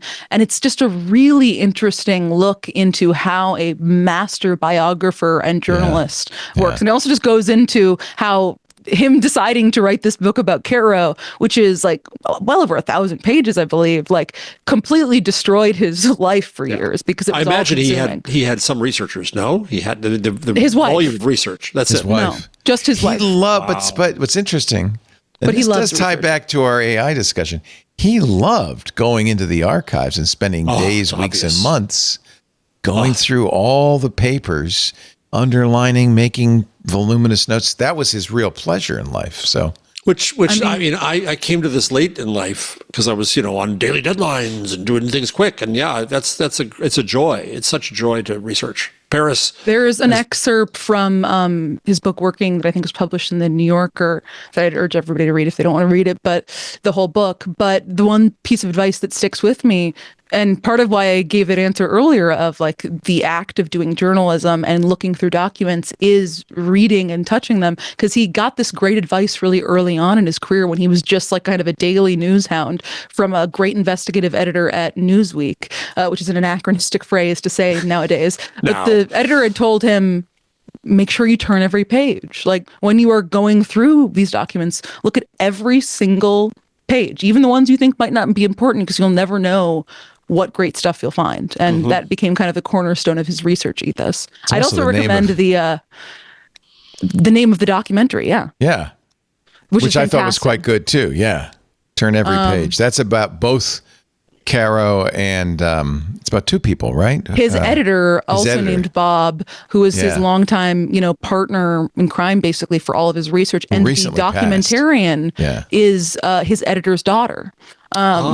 And so it's a really interesting portrayal of the relationship of these two men. And it took her a really long time to convince them to participate, even though she, of course, has a great relationship with them, given that one of them's her father. Even in the documentary, they're bitching about sitting down and doing it. It's Robert Gottlieb, his longtime editor, and Robert Caro. Fabled editor. Yeah, fabled. And the one thing that sticks with me from that is that, so he's, Caro is still working on the last book in his LBJ series right now, and at Which one is good point because I'm still working on the second book in his LBJ series. Well, he still types everything via typewriter, and you go and look in the documentary of like where he's storing all the pages that he's done with, and he just shoves them in the hole above his like closet, just in a big pile. And I'm like, honestly, respect. yeah. What a story that is. God. Back to AI. Yeah, sorry. No. That was good luck though. You're going to be buried now. Although my sense is you read so much, you must read very fast because. Well, I listen very fast. Well, he's listening. Do you listen at more than 1x? Oh God, yes. Oh, I listen to the whole are you thing using? at 1x. I'm on 1.7 to 2. So because when the speed at which I talk, you think I can listen to anybody talk slowly? No, I hate that. I can't stand it. When everybody talks slowly, I just want to speed them up. So I like having that button so I can finally talk at my speed. I don't. Gosh, is the narration good on the audiobook? Yeah, I don't know. He's got a very deep voice. But geez, what a job! I mean, having done it's a lot of reading. Book. Oh my Lord! How many hours is it? Let me look. I'm checking. It's 66 hours. Yeah. Here's how it sounds at normal speed. And there is an ebook, Paris. Oh, playback is no longer supported on this browser version. Would you just use Chrome already? No. God. I refuse. Oh, that's hysterical. I'll do it in Safari. That's hysterical. No. And you know what? You know why? It's a copy protection. Oh, it came out as an ebook in September. Yes, it did. Yeah, finally. Somebody's finally convinced him. Good news. On the 50th anniversary. Yeah. Wow. 50th anniversary? Here is, if I can play it. I'm gonna have to say no on that one, Leo. We shouldn't be playing that one. Audible doesn't like it when we play excerpts. That's weird, Audible. You would think they would want us to, because then people would go, God, that sounds like a great book. I'd like to listen to it. Oh, I don't have an Audible subscription. I really should get one. All right. I could play it at multiple speeds too if I would. I think it's more the publisher. No, I'll leave that as an exercise for the listener. You can play my book. He's got a deep voice. No, I don't think it's up to you. Oh. Caro is such a staunch partisan of print that for years he's refused to publish an ebook edition of The Power Broker, his revered 1974 book about the urban planner, Robert Moses. All right, I want to take a break. And then since this has become the Catanus show, I have a question. Should related. I get Gizmo? All right. Not about Gizmo, although I am prepared. Where's my... Oh, yeah. The next time Gizmo shows up, I am prepared. I have Gizmo's little friend is going to visit. So cute. We got this so that Samantha, our cat, would have somebody to play with. Oh, my God. But instead, she just Does she savages bite? it. I need to get that because Gizmo will bite it. She loves she to play bites it. Crazy Hand. Yeah, With my this- hand, but yeah, we talked about Crazy Hand. This is what you need instead of Crazy do. Hand. You need a little. I puppet. do. And it comes with based a on the amount long of protective sleeve as used by falconers. I mean, that's wise for the little bunny kicks. All right, let me try a little commercial break and then we'll come back. You're watching Intelligent Machines. Paris Martineau, Jeff Jarvis. Our show today brought to you by, there are those esteemed colleagues. Our show today brought to you by something I love. I've been using Monarch Money. In fact, I liked it so much I signed up for a year before the free trial was even over. Finances can be confusing and messy. It's nice to have an app that handles it all, keeps track of everything in your life, like your personal CFO, giving you full visibility and control so you can stop earning and start growing. I actually wished I'd had this years ago. It's more than your average budgeting app, although it does do budgeting beautifully. Monarch Money, it's a complete financial command center for your accounts, your investments, your goals. You don't just manage your money, you actually have the power to start building your wealth. In fact, we're going to start that by getting you 50% off of your first year, just because you're listening. I love Monarch Money because it does beautiful data graphs of where your money's going. You know that graph where it's like different rivers of money going different places and what's left over and all that. It does that automatically. You link it to all your accounts. It's done very transparently, very securely, but now it knows everything. And by the way, this was the easiest. I've tried this with other apps. This was the easiest one that I could link to everything. Now, in one place, I know everything. I know how much I've lost in the stock market. I know how much I've gained in the real estate market. I know what, look, ignorance is not bliss when it comes to this. You kind of need to know what's going on. Plus, it helps me with budgets. It says you made this much this month, you spent this much this month. Lisa and I can compare finances. It helps me with the investments. It helps me with changing my investments. When the time comes, I got weekly spending reviews. Start managing your finances to build the life you actually want. Without a clear financial picture, those financial dreams never quite get within your reach, right? There's always, someday. Monarch makes managing money simple, even for busy lives. You don't have to do data entry. It's all in there. Your credit cards, your bank accounts, your investment accounts, your real estate, all your assets. You'll always know where you stand without any hassle at all. Track your spending, your savings, your investments effortlessly so you can focus on what you really care about, making your biggest life goals a reality. It's a finance tool people actually love. Over 1 million households now using Monarch Money. Wall Street Journal says it's the best budgeting app of 2025. It is now the top recommended personal finance app by users and experts. 30,000 5-star reviews. Get control of your overall finances with Monarch Money. Remember that name. Go to monarchmoney.com. Monarchmoney.com.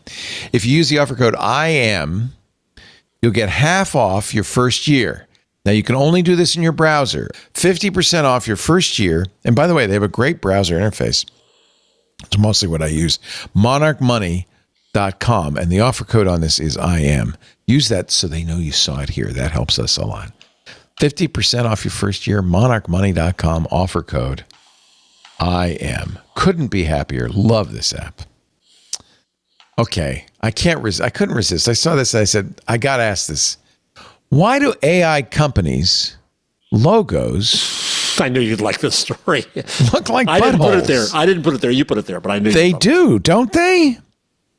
They all have, especially Anthropic, but all of them have the same general gist. They all... They really do. They do. Am I wrong?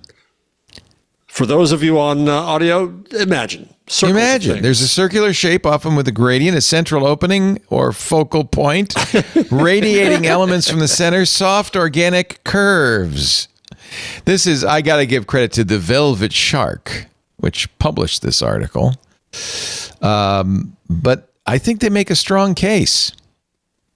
OpenAI calls its logo a blossom.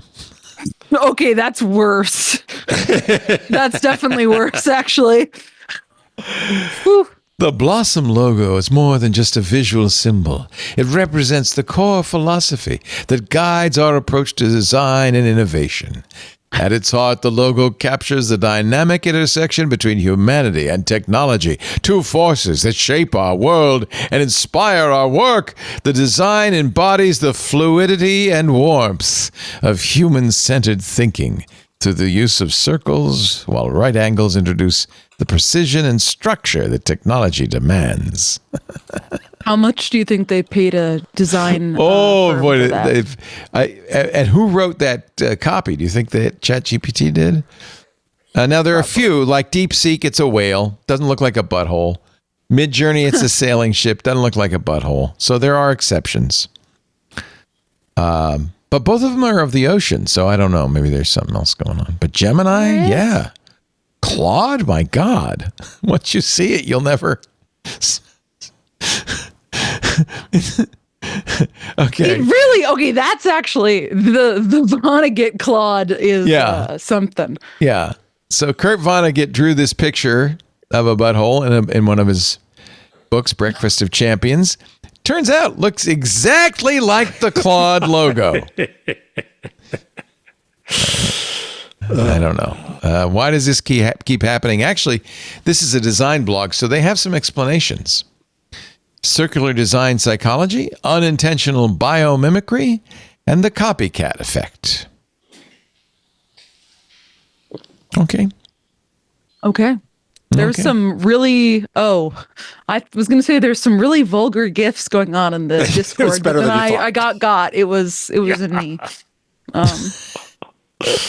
No, not going to show it. We're not going to show it. If you wouldn't let me play the Robert Caro book, I'm definitely not letting you show me that. Speaking of anuses, since you were... I guess I was. The Atlantic hired three new people this week, and one of them has a reference to a great lead, and so I had to click on that, and so I put it in the chat and in the Discord, and it is an incredible lead that I think deserves a Leo Laporte dramatic reading. So first, what is a lead? A lead is the opening of a story. LEDE. Yes, that's how we spell it. And this is from a 2014 issue of The Atlantic. It will be about lawyers, believe it or not. But where this is where it is starts. this in the rundown?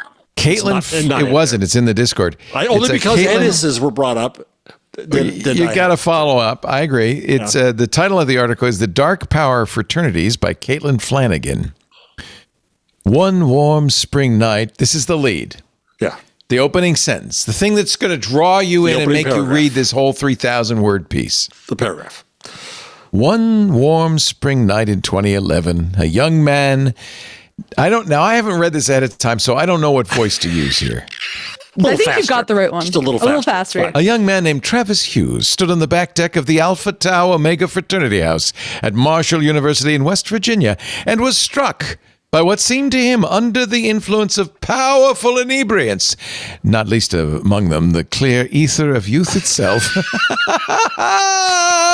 Bravo. Yay. To be an excellent idea.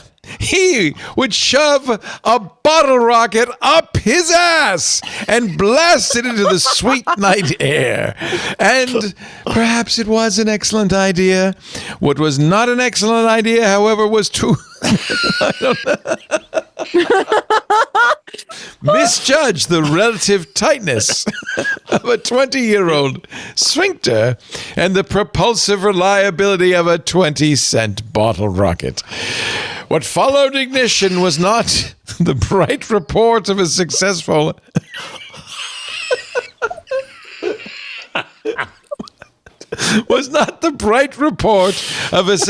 blast-off, but the muffled thud of fire in the hole. Iconic. Isn't it? No. You That might is even wanna read literally the next paragraph. I got to go on? Just one more paragraph. I mean, that's the lead. That's You got to That's read the pretty rest, good. right? Listen, I think you Brilliant. got to read the rest. If you're interested, it's on theatlantic.com. And it's going to be a story about lawyers and fraternities. Yes. And my son was in the fraternity, and this is, I'm sad to say, very close to the truth. But anyway, also on the deck and also in the thrall of the night's pleasures was one Louis Helmberg III, an education major and ace benchwarmer for the Thundering Herd baseball team. His response to the proposed launch was the obvious one. He reportedly whipped out his cell phone to record it on video, which would turn out to be yet another of the night's seemingly excellent but ultimately misguided ideas. When the bottle rocket exploded in Hugh's rectum, Helmberg was seized by the kind of battlefield panic that has claimed brave men from outfits far more illustrious than even the Thundering Herd. Terrified, he staggered away. He staggered away from the human bomb and fell off the deck. Fortunately for him, and adding to the Chaplin-esque aspect of the night's miseries, the deck was no more than 4 feet off the ground. But such was the urgency of his escape, he managed to get himself wedged between the structure and an air conditioning unit, sustaining injuries that will require medical attention. My God. My God. Isn't that brilliant? Isn't that just amazing? That's Such really good writing. something. I love good writing. See, and I This don't is a think an story. AI This is could a story. ever No, write no. a lead Oh, like no. that. Right? Well, once you had AI write you an apology for having Jason Calacanis on Twit, did it really write it? Or was that you? No, I think so. Did I do really that? did. Yeah, you did that. Yeah, it was hilarious. It was hilarious. So it's the I think funniest that thing was I've an ever AI, seen and that was back AI in the do. day. It was. That was 2 years or 3 years ago. Yeah, yeah. Be much better now. No, AI could be unintentionally funny, but that was that was so clever. The 20-cent bottle rocket, and there was too much in there that was the youth. Yeah, no, it's you could hear a lived experience in that story, right? It put you there, didn't it? Yeah. Yeah. I mean, I could Delightful like that. wordplay. Yeah, that was great. Although Caitlin Flanagan, March 2014. Nice job, Caitlin. Where is Caitlin now? Do we know? She a staff writer at The Atlantic? Yes, is a staff writer. Pretty sure, yeah. She's the author of Girlland and To Hell with All That. Perfect. She got the job. Yeah. So now, okay. Now I'm going to tell you a truth about myself that I should not admit. Does it have anything to do with an anus? No. Good. Or bottle rockets.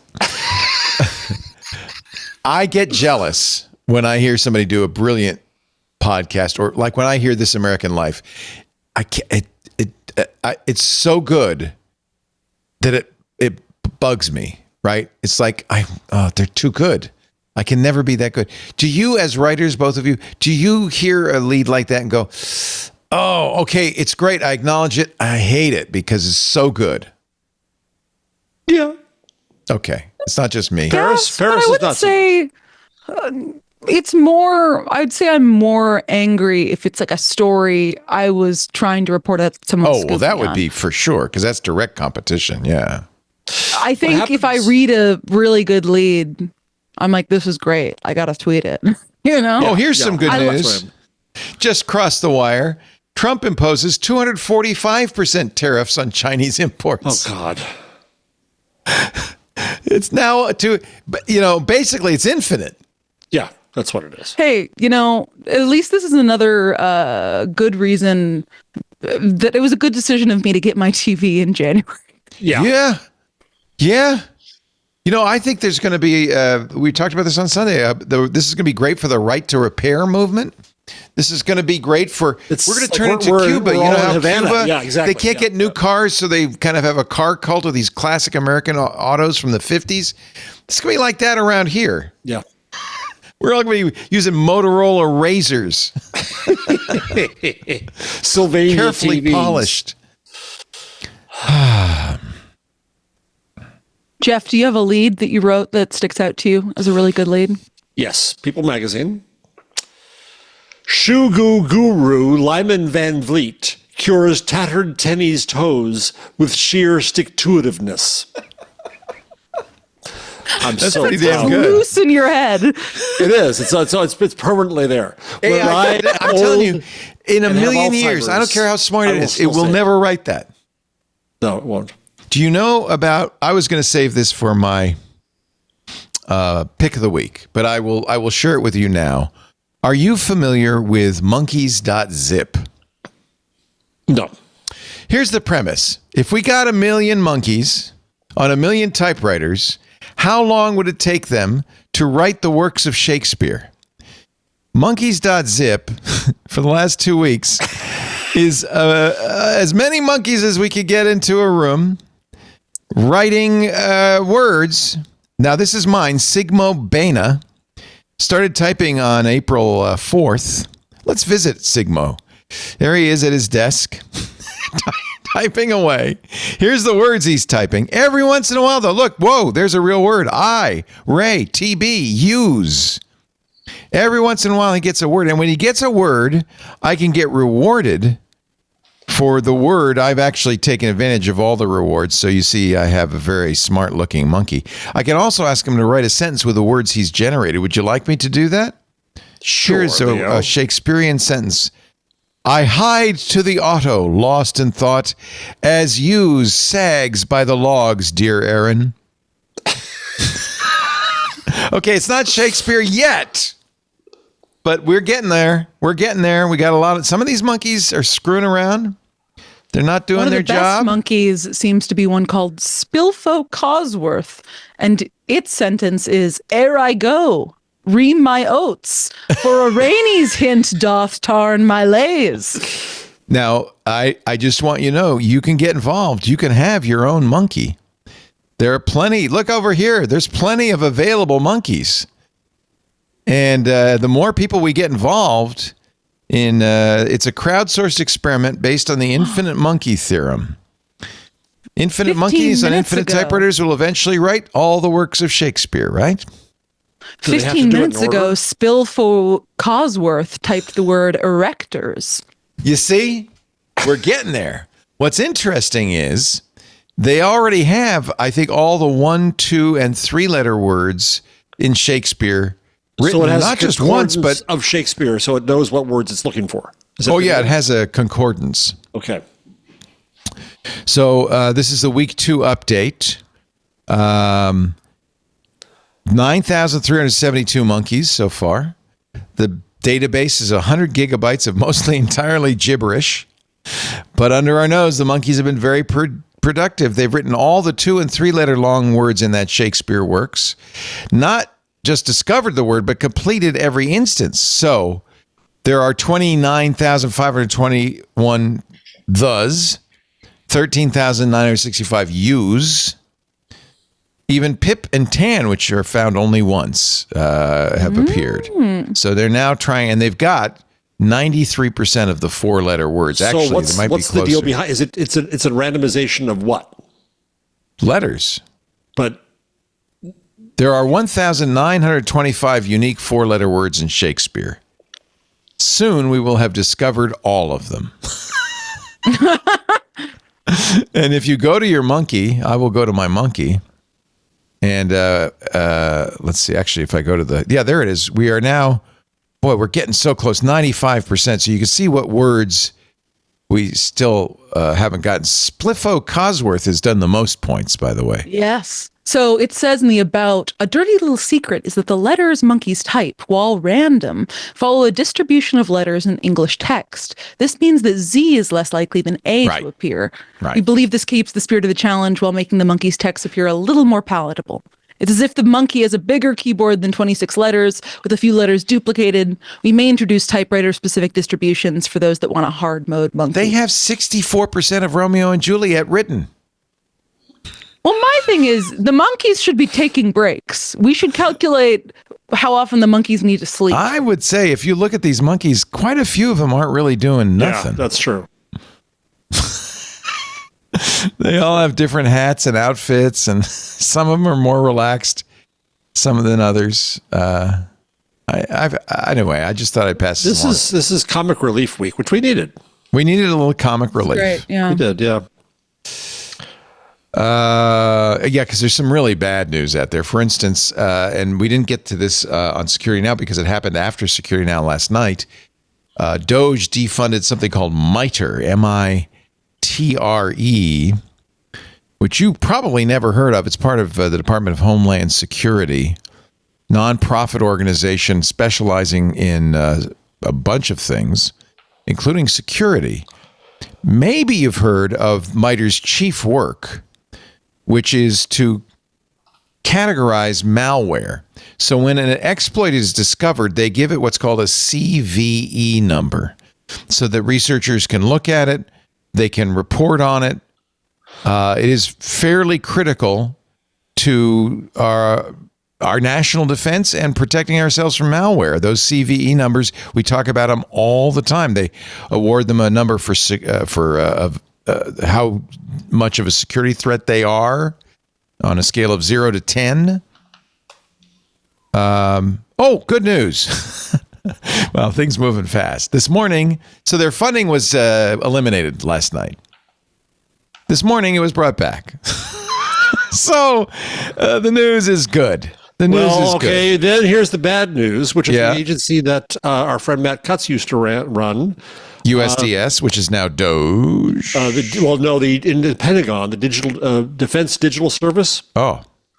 Which he was involved in. All the geeks quit. Yeah, well, wouldn't you? Yep. Before Big Balls arrives. Anyway, so I'm glad that, they're good news. The CVEs are back. That was going to be a big problem. Big problem. In other news, high levels of toxic chemicals found in the paper receipts used by U.S. retailers. Yes. This one freaked me. Holding the receipts for 10 seconds absorbs enough bisphenol S to break California's safety rule. So don't hold on to your receipt. I always say, I don't know receipt, please, but now I know why.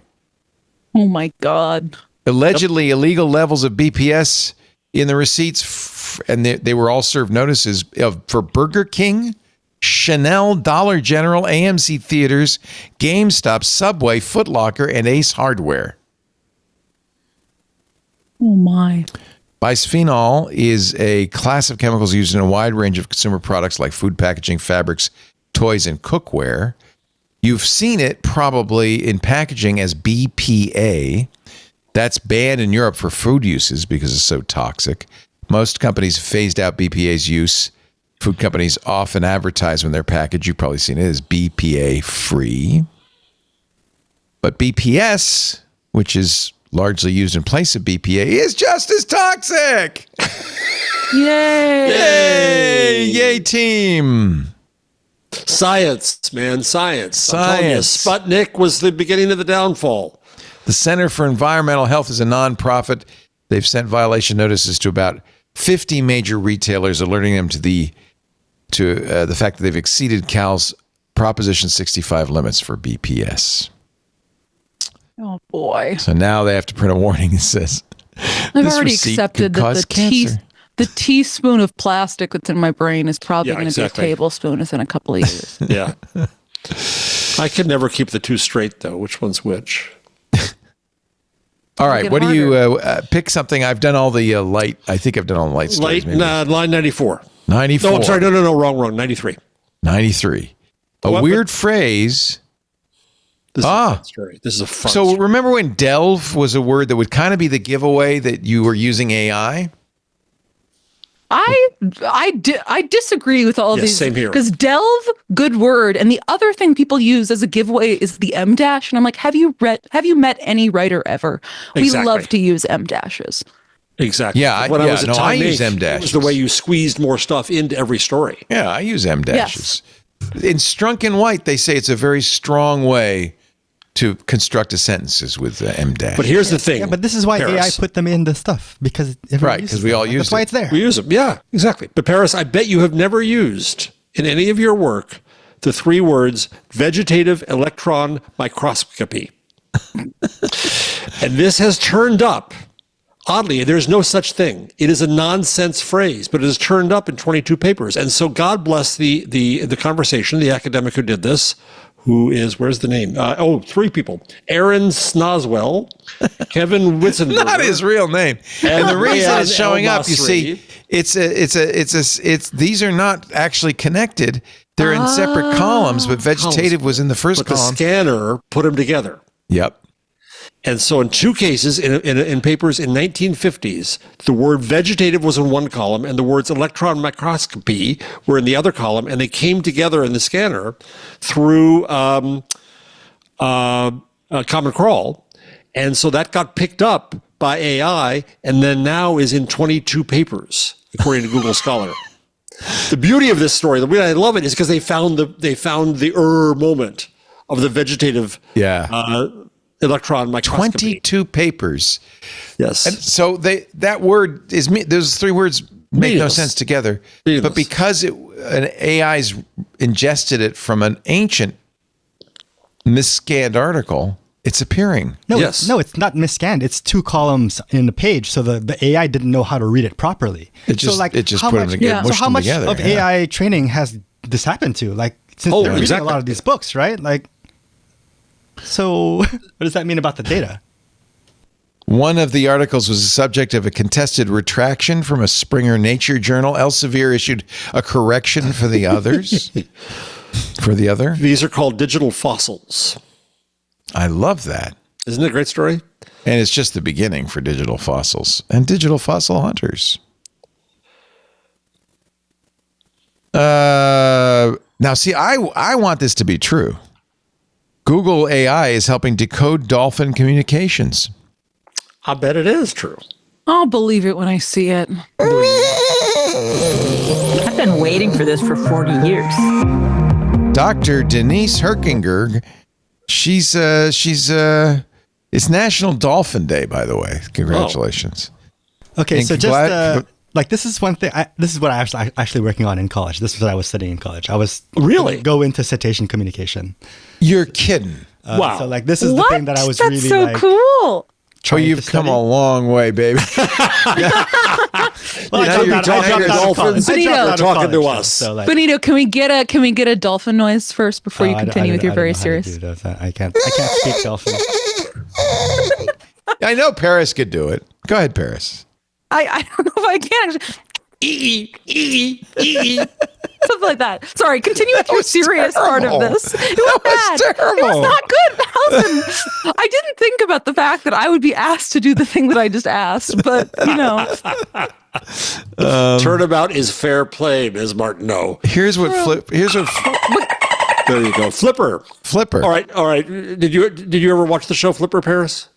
She doesn't even know it existed. It's one of the dumbest things of our generation. They call him Flipper.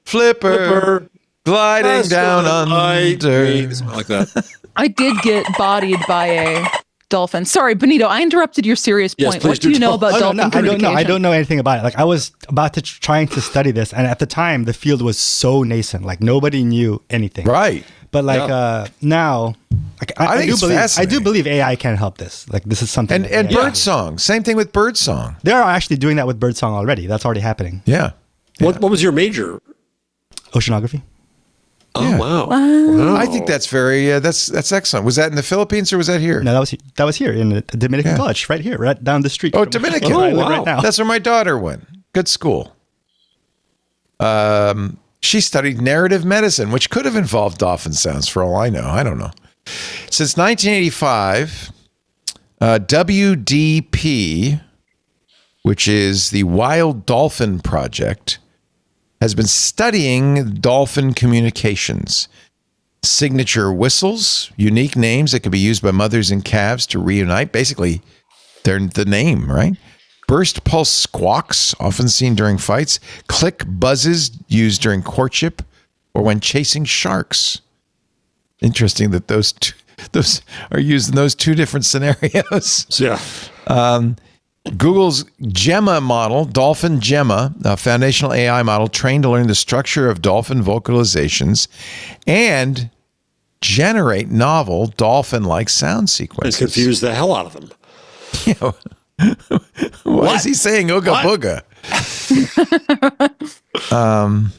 That's really interesting. Yeah, I would love it. Wouldn't it be cool if we had a dolphin translator? That'd be so cool. Yeah, and I was talking to Jason earlier. You have the dogs who do the buttons, right? But that's trying to teach them our language, or Coco the gorilla is teaching them our language. This is us trying to learn their language, if they have a language. But that's cool. If it's even something that we can understand as a language, right? Like the syntax might be completely different. There might be a totally different. There might be an inaudible layer that we don't know. Yep. All that. But you know what? I think we should let dolphins vote. I bet they use the Oxford comma. So they're using Pixel phones for this because Google. Yeah. In addition to analyzing... what are the phones doing? Are the phones on the dolphins? I'm just imagining a Pixel strapped to a dolphin, but that can't be right. Seem like a good use of it. Yeah. In addition to analyzing natural communication, the WDP is also pursuing a distinct parallel path, exploring potential two-way interaction using technology in the ocean. This has led to the development of the Cetacean Hearing Augmentation Telemetry System, or CHAT. In partnership with the Georgia Institute of Technology, CHAT is an underwater computer designed not to directly decipher dolphins' complex natural language, but to establish a simpler shared vocabulary. That seems like a sensible way, if you get the dolphins to cooperate.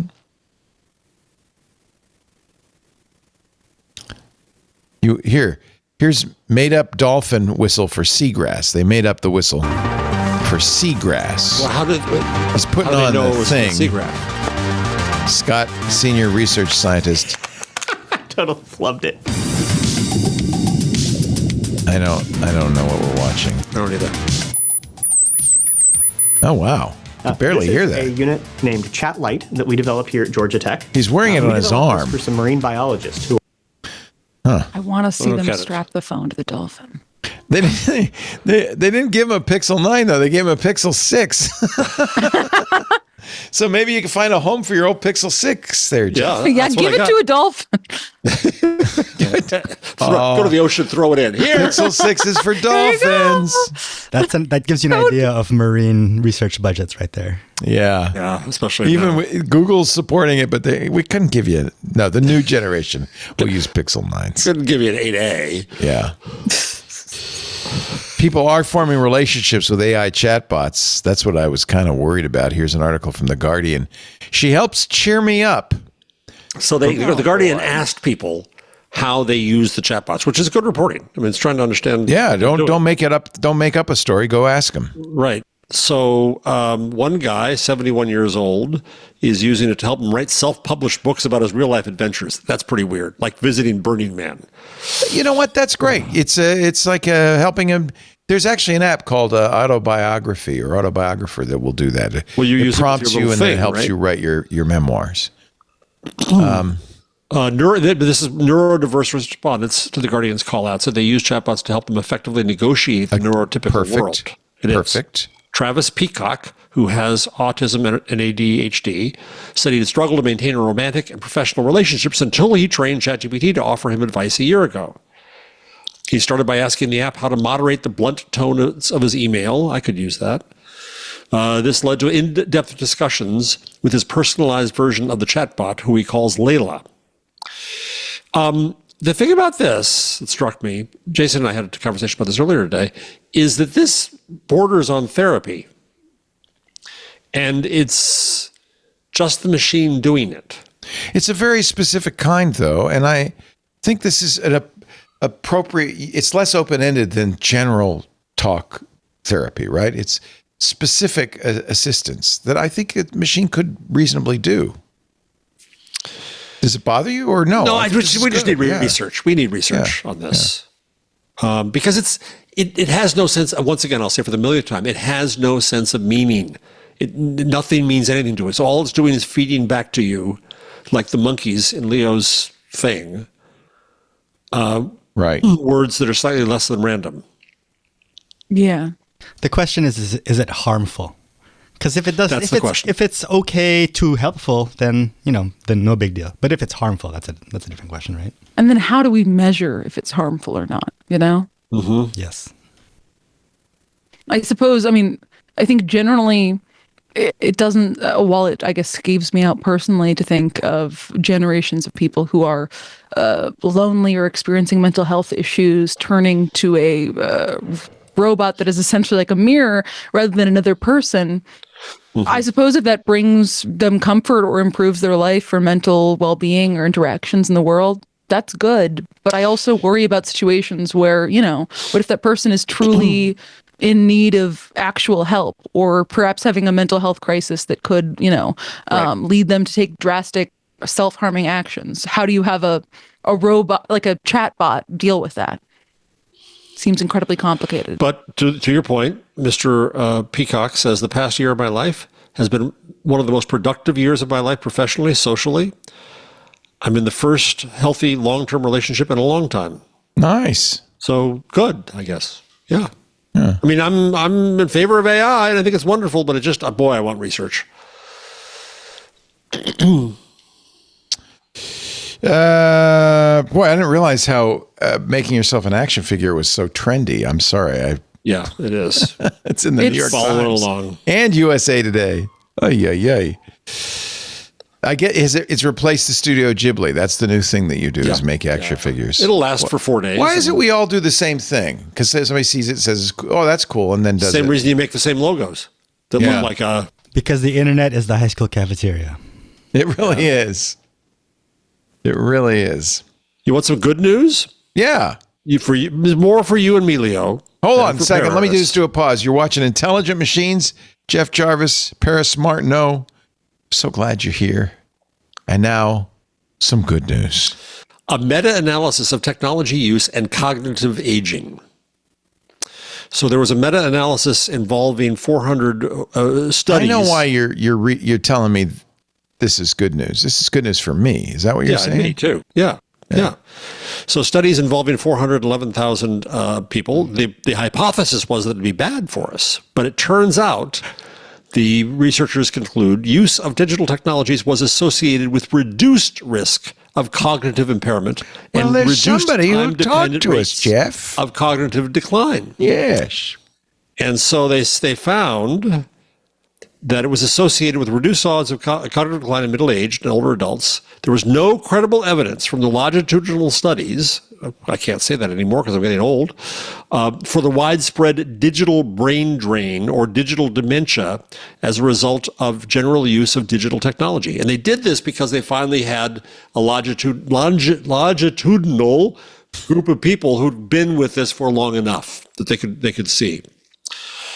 The magnitude of the association between technological engagement and positive cognitive outcomes was similar to or stronger than several previously documented protective factors for dementia, such as blood pressure reduction, physical activity, increasing of years of education, or other cognitively stimulating leisure activities. So your machine ain't killing you. It's okay. Old farts, keep going. I mean, this makes sense because I think a way that a lot of people use technology is to connect with others, even if that's through like reading social media, anything that, is more mentally stimulating than rotting alone in a room while talking to no one is certainly going to have a boom, I feel like, mental health wise, because that's unfortunately how a lot of people in later stages of life end up. And it's certainly that's going to be detrimental to anyone's mental health, regardless of their age.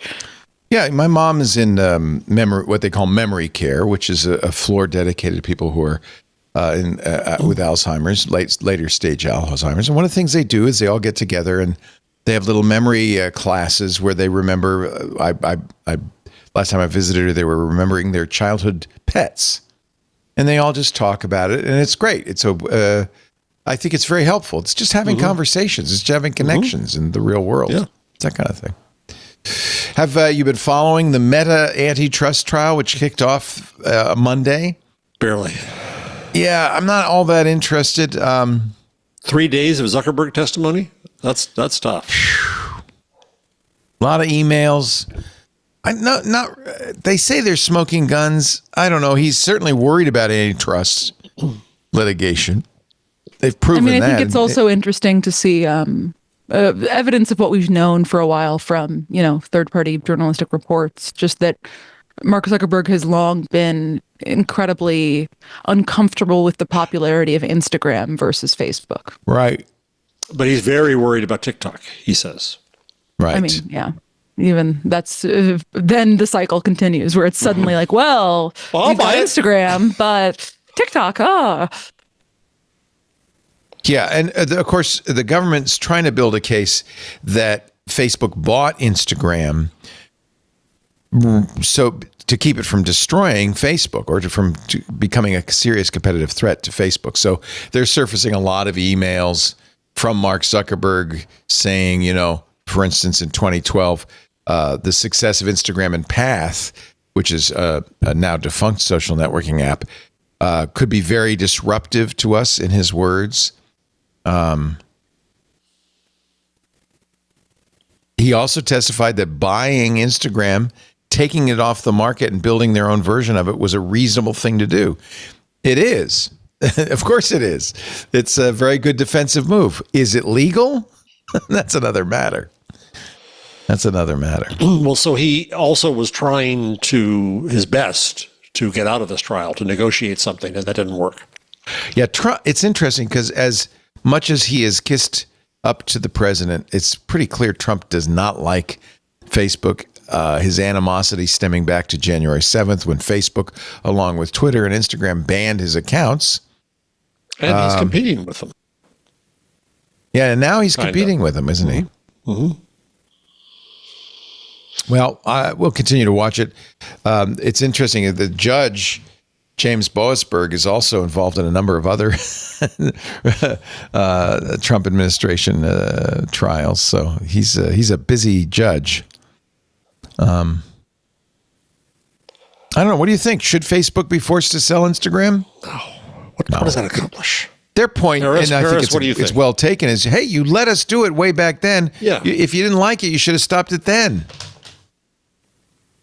I mean, I think it'll be surprising if we see a large antitrust move under this administration, given the coziness of people in this administration and tech executives. It seems like it was fairly obvious during kind of the inaugural period for Trump that executives at companies like Meta, from Meta to Google to TikTok, were being extremely cozy with the Trump administration and making sure to donate to the inaugural fund. And it seemed that in a way they were kind of expecting some sort of return for that.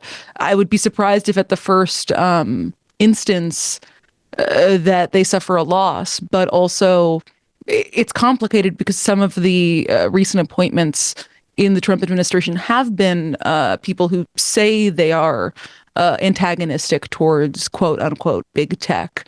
But at the same time, you have many of those people who say something completely different when they're in office or when they're asked directly about these companies. So I think it could kind of be anyone's game. The FTC claims Facebook has a monopoly in the personal social networking market, which they define as 4 platforms. Meta, Facebook, Instagram, WhatsApp, Snapchat, and a smaller app I've never heard of called MeWe. That's it. Nope, I hadn't heard of it. That's it. Zuckerberg said, yeah, we kind of turned away from friends and family towards more of a broad discovery entertainment space. I think that's probably true. In fact, we found out that at one point, Facebook even contemplated deleting all of your friends so that you'd have to start Oh, I from remember scratch. that. Actually, yeah, there was talk about that. Yeah. They did something new, though. I noticed this earlier today. In the Facebook Messenger app on iPhone, there's now a Friends button, which gives you like a feed, like a Twitter feed of your friends' stuff. Yeah, that's a new thing they're trying out. And by the way, they're not the only ones. OpenAI is also creating a social network. Do you think this is real, or is this 2 fingers in the eye of Musk? Do you think it's against Elon? It's to zap Elon? I mean, they don't say Twitter is a competitor. They don't say that TikTok is a competitor, even though Instagram is completely designed to look like TikTok. I mean, I think a longstanding component of the way that the various meta brands operate is they slowly but surely grow to contain the features of every competing social network Right. app, regardless of whether they really work within the app they end up, you know? I always think about if you look at the sidebar on Facebook, there's like 75 things there. And I'm sure 71 of which none of us have ever used or haven't thought about in years. I think they kind of take a grab bag approach often to product design and integration, and that's how you end up with strange products like whatever's going on in Facebook Messenger right now. The judge has not been completely open to the FTC's case. He dismissed their initial case in 2021. You'll remember saying you didn't offer any indication of the metrics or methods you used to calculate Facebook's market share. But he did give them the chance to go back and try again, and that's what we're seeing right now. This trial began in 2016 under the first Trump administration. So this has been going on for quite some time. Boasberg is also the judge in the effort to deport Venezuelan immigrants to CICOT. And President Trump has called for his impeachment. So I don't know how this is all going to work out. It is a bench trial, so the judge has final say. You know, it's just one thing after another. He gets the One sentence amusement also. after Can he another. does he get to do like a creative sentence on Zuckerberg if like he loses? Is that a thing he could do? A creative sentence? Yeah, you know, if he's like yeah, he can do anything he wants. There'll be be two phases. There'll be a determination phase, and then as we've seen with Google lost in that first phase, but now the judges has to determine what the penalty will be, what the remedy will be. And that would be the same thing, I think, with this. Can it be like first exile, the judge has exile determined to if his it house is in Hawaii? Just no, stay I there think it'd be more like you have to sell Instagram and WhatsApp. New models just in from OpenAI. Yep. O3. What? Well, it has the O in front of it, Leo. You see, so that's different. O3. That's Okay. like, low O3 and O4 Mini. O3 is its most advanced reasoning model yet. While it shows strong performance in coding, math, and science tasks, O4 Mini is a low-cost alternative that delivers impressive results across those same fields. Web browsing and image generation are also available.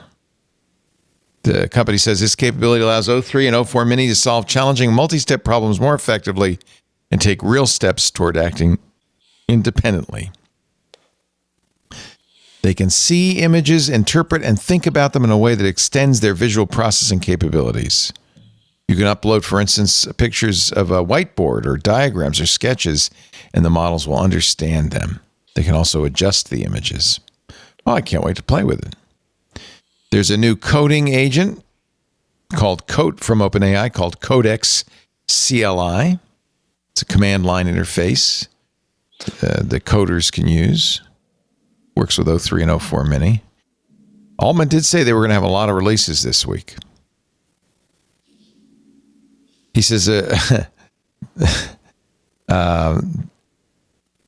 they're moving forward with these little releases, but for a bunch of reasons. But the most exciting one is we are going to be able to make ChatGPT 5 much better than we originally thought. Okay, I am getting a little tired of the hype here. More models. I get bored by models. Just another model. Yeah, I mean, do we have to try every one of them? And oh boy. Yeah, this is like features on phones, right? Like, oh look, there's a new screen now. Oh look, it's visible here. Yeah. Oh, look, Yeah. new I port. think that's where we are now. You're muted. You're muted. It's like being, we're at 18.1 now. Who cares? Like, as far as a phone operating system. Like, all right, cool. All right. I think we can take a break and get to our picks of the week in just a moment. If you would agree, then we shall move on. So No, say I want we to talk all. about models more. No, let's not. Let's not. You're watching Intelligent Machines. Jeff Jarvis, Paris Martineau. We have some great stuff coming up in the club. I wanted to give you a little heads up. Tonight, Micah's Crafting Corner. He is building more Lego succulents. You don't have to be doing Lego. You can do any kind of craft, knitting, crocheting, painting, coding, whatever you want to do. Just bring your curiosity and your kindness, says Micah. Tonight, 6 p.m. Pacific, 9 p.m. Eastern. There are no bad crafts. There are no bad crafts, just bad craftspeople. No? No, not even that. Coffee time on Friday.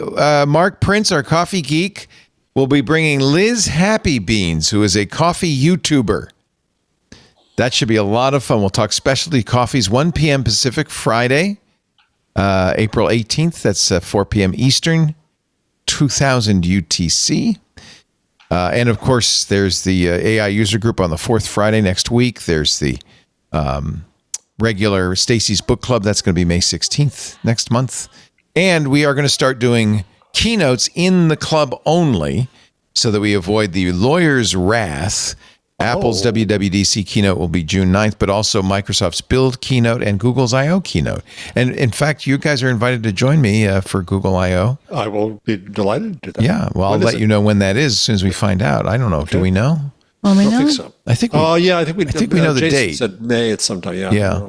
So I'll let you know. And we're going to do them in the club. So this is my pitch to join Club Twit. If you're not already a member, I've got one more pitch for you. Right now, $7 a month, $84 a year. Yes, we brought back the annual plan. But I think prices are going to go up in the next few months. So, but here's my promise. If you are already a member, they won't go up for you. So you can lock in. I'm so glad you brought back the annual plan, because that is a sign of optimism, people. Yeah, because every time somebody signs up, it means I have to go another year. Yeah, so keep signing up. Force him to keep working forever. You can do it. Mm-hmm. You can make me work forever. Okay. Tuesday, May 20th at 10 a.m., says Anthony, for Google I.O. So put that down. I'm doing that right now. Put that down. And if you're coming out, you could come out and report back or something like that. If you are not yet a club member, please, we'd love to have you. Get access to the Discord, ad-free versions of all the shows. Again, just $7 a month. And if prices do go up, as they may, depending on the economy and so forth, but it's not looking great. If they do go up, good news, you will be locked in at the current price. So that's why you should sign up today. twit.tv/club. Twit. How about some picks of the week? How do you feel about some picks of the week?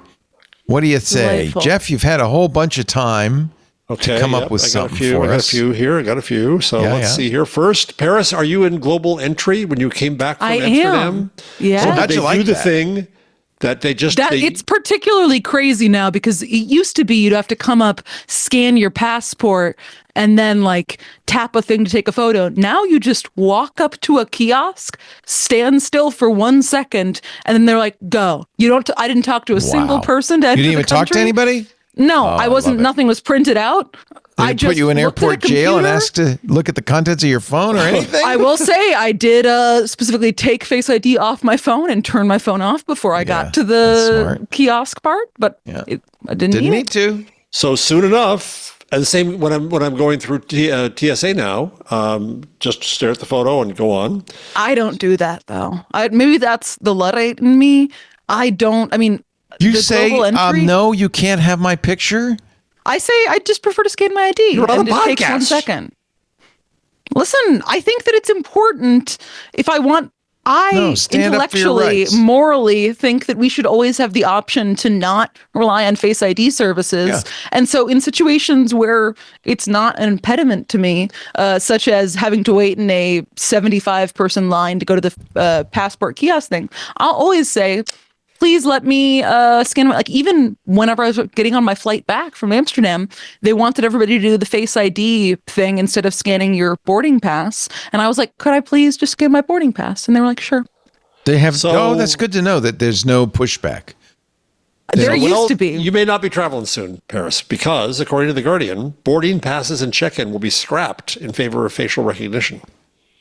Oh, this sounds like a terrible idea. What about people who aren't white? How is that going to work for them? I know. This is the international. You It's not think just they US. care it's the- about that? Come on. Yeah. International Civil Aviation Organization, a UN body responsible for airline policy, plans to shake this up. So it ain't just crazy Americans. Within 3 years. I always is this to solve a problem? I think it's to get rid of a whole bureaucratic end of things in a way. When you come in to the airport, they'll know you're there because of your face and say, okay, you're in. We know you're fine. Wow. No check-in. All right, that's one story. My other for the week. Have you been to Popeyes to try their new pickle menu? No. I like their chicken. I don't go there very often. So you can look at the story. You can also see a taste test that occurs in the video right below it. Are they fried pickles? What are they? They have lots of things. They have a fried. It's not an April Fool's joke. They have a pickled, marinated chicken sandwich. Oh, that sounds good. They have fried pickles. Yes. They have pickle lemonade. Okay. I don't know how I feel about that. They have pickle glazed wings and a pickle glaze sandwich. Was it just to put dill in everything? Kind of. So I went this week for the good of the show. I try to find out these things. I do reporting trips. So I went down and I had, because during Lent, you can get the the fish sandwich, which I actually like there. And so I got my fish sandwich and I got my rice and beans. And then I tried the fried pickles. They were good. I mean, fried pickles according are to food. the reviewer on Delish, Amanda Mactus, the only thing she wouldn't order again is pickle lemonade. That's the thing I'm not sure about. So I have a video of a guy who was trying it right below. She says, it's a bit too briny and makes me kind of want a shot of whiskey. I mean, a pickleback is a fantastic What? beverage. There's such a thing as a pickleback? Did you guys not know what a pickleback is? No. It's when you take a shot of whiskey followed by a shot of pickle juice, and it's the perfect chaser for a shot of whiskey. It's called I a pickleback. never tried It was that. Must be something allegedly you- invented in a bar called the Bushwick Country Club. Conveniently course not it in was. Bushwick. It's No? in Williamsburg, and it's a dive bar. But it's a fantastic way to consume alcohol if you're into that sort of thing. Well, now this taste test is by a good friend. Well, a friend anyway, and a man I hugely admire, Kenji Lopez Alt. He says, I tried everything on the new pickle menu. Here's my thoughts. Now, he's one of the great chefs at Serious Eats. I am down here. Yeah, you can just fast forward a bit. Because fried chicken place I came I do all his recipes. He's the king of sous vide. We even did a piece on him on the old Screensaver show. You got to grab the thing. You're bad at scrolling either way, vertically or horizontally. What do I do? That's my hand. Okay, now where should I? Okay, he's gonna taste it. That is. So I think that the is wings, the way they crag. do them, Yeah, it's just and their normal drippy. hot wings that then they toss with some kind of pickle flavored. He even has the pickle lemonade. Yeah, Pickle flavored sauce. That's not. Pickled flavored sauce sounds great, actually. based on the I evidence love thus pickles. far, pickles are a I'm on a big cornichon. He kick right likes. now.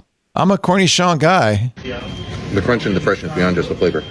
I also thought I mentioned that. Ooh, look at those. Look at those nuts. That's got to be bad for you, though. Oh, yeah. Oh, certainly. None of this is good for you. No. Sesame chicken. Okay. Now he gets to the lemonade at the end. He does. Yeah, just Okay. wanna fast- How do I scrub get there? to I that. You drag scrub. the dot. Is that it? Yeah, you see? Okay. Dragging the dot. Okay. We're right at the end now. Where was it?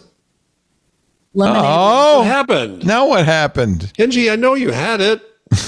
Maybe you had Maybe it he earlier. got censored by Big Dill.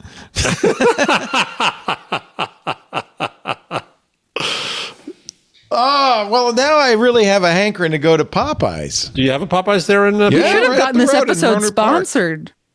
Well, we would try to do that years ago with, no, it's in the middle. It's 403. We tried to do that with Chipotle, and we talked about it all the time, and they never did a damn thing. Wow. But that was before the big E. coli outbreak. So, oh, God. It's not going to happen. I clicked something wrong. I'm not a maven. I got to say, I'm not a maven of user interfaces. But Kenji's the real deal, right? I love Kenji The real Lopez deal. Alt. I always call him Alt Lopez. Lopez Law. Alt Lopez. So let me drag the what number? Where? 403. And 403. so it's a long taste test. There we go. Right. Wow. It tastes like lemonade. Has a little bit more body than normal lemonade does. And it has some distinct sort of dill flavor. Not overpoweringly dill, but a little bit of dill, a little bit of saltiness. I think salty lemonade's not. It tastes like if you've been to Turkey and you've been to a pickle shop in Turkey, what you'll do is you'll eat a bunch of pickles, and then afterwards you will sometimes take a shot of pickle brine. There you go. Oh my God. It reminds me of like, and you could even get it with like a little bit of lemon squeeze in it. It reminds me of that, but of a sort of sweeter, more refreshing, not necessarily more refreshing, because that's pretty refreshing, but of a sweeter, milder, it's like beginner's pickled brine, you know? Beginner's pickle brine, ladies and gentlemen. That's if review. you've ever been in a Turkish pickle shop and taken a chaser of pickle juice, Have it's you kind ever of like been that. to a Turkish pickle shop? All right, Paris Martineau, what's your pick turn. of the week? My pick of the week is last week, one of my favorite shows on Dropout TV came back with one of my favorite seasons. It's the show called Game Changer, where it's kind of a game show where the game changes every show. And this season is already off to a insane start. It looks insane. Their first episode is a concept called 1 Year Later, where a year ago they invited 3 comedians on stage, handed them folders full of tasks and said, you have 1 year to complete this, and then came back, and it's 3 comedians going perhaps harder than you've ever seen before at trying to win points for tasks. For instance, I have an example that's in there of they did one of the tasks was make the strangest joke. Who can get the silliest vanity license plate? And a man decided to literally jokerify his car. Okay. Is it in here in the trailer? It's in the link below that. Okay. Oh, all right. So this is on Dropout, which you subscribe to because you love it so much. I subscribe to. It's pretty cheap. I think it's less than definitely less than $10 a month. I feel like it's maybe like 5 or 6. And it's really worthwhile. I don't know if you like comedy. It's kind of like the new Whose Line Is It Anyway. Which I they love. have really interesting. The Joker. I'm the Joker. This guy got for his actual car. IMDAJKR. So I thought if I brought the whole car into it, it would be really clear. So if we could zoom out and show the vehicle itself. This is his actual car that he had to drive for 6 months. I've been driving around in this for 4 months. It's got ha painted on it. Some guys in Westwood, I sent them a picture of a toy Joker car, and they said, yeah, we could do that on your Honda Civic Hybrid with 110,000. Okay, that's commitment. So it's really, if you want to commitment. see improv comedians go as hard as they possibly can for a bit that has somewhat ruined their life for the last year, it's a really good first episode for a, Love it. I don't know, great show that I like. So very nice. Game Changers, the show, and Dropout is the network, dropout.tv. Yeah. They have emerged from being they were previously kind of an offshoot of College Humor, and the one of their creative leads, they dropped out, and they've become a really profitable streaming company and are doing really cool things with it now. With such great shows as Titan Takedown, A Bird in the Hand, and Dimension 20. As you see. 4 Pills by Cameron Esposito. Is it all comedy all the time? Yeah, basically. So, I mean, kind of their flagship shows are Dungeons and Drag Queens. I could watch. So they do. Yes. So they do. They have like a live D&D show called Dimension 20 where they do different partners. One of them, they partnered with drag queens to kind of have them be doing D&D. Right now, the Titan Takedown, they have people from WWE that are kind of doing a wrestling themed D&D. Wow. They also have Game Changer, which is kind of a game show, something called Make Some Noise that is basically like Whose Line Is It Anyway? And they've started doing stand-up comedy now too. Fantastic. Cool. Okay, that's a good pick. We're so glad to have you both together, the whole gang together. Nobody's going anywhere anytime soon, right? Correct. Better not. I had the action figures made just for you. Copenhagen in a week, but I decided not to. Nikita's going to be there, but I'm not going to be. Oh. So stay home. Okay. Finish my book. Finish? Which book is this now? This is the Linotype book. Linotype book. All right. Called Hot Type. We do Intelligent Machines every Wednesday, 2 p.m. Pacific, 5 p.m. Eastern, 2100 UTC. You can watch us live on not one, not two, but eight different platforms. There's Discord for the Club Twit members. There's TikTok. There's X. There's Facebook. There's LinkedIn. There's Kick. And there's others. Sleepy, Dopey, and Grumpy. Many more. Oh, YouTube and Twitch. I almost forgot. Do watch us live if you wish. If you do, you can chat with us live. But if you don't, of course, you can watch at any time by downloading a copy of the show, audio and video, available at twit.tv/IM. There's a YouTube channel dedicated to intelligent machines. You can use that to share clips if you want. It's a great way to do that. Or subscribe to your favorite in your favorite podcast player. And if you do subscribe, please leave us a 5-star review, because it's a new show with a new name, and we want everybody to know how great it is. Please. If you like the show, leave a 5-star review. Intelligent Machines, subscribe today. Thank you, everybody, for being here. We will see you. Do we know, Benito, who's our guest next week? Let me see. It must be here. Harper Reed, it says here. My old friend Harper Reed's going to talk about vibe coding. He uses AI. Actually, it's not vibe coding, but he's a coder, and he uses AI as a partner. And he wrote a very good blog piece on how he uses AI to do coding. So we'll get an update on AI coding with Harper Reed, who's quite a character. I think you'll enjoy him next week on Intelligent Machines. Until then, stay intelligent. I don't know. Stay machines. Stay a human being.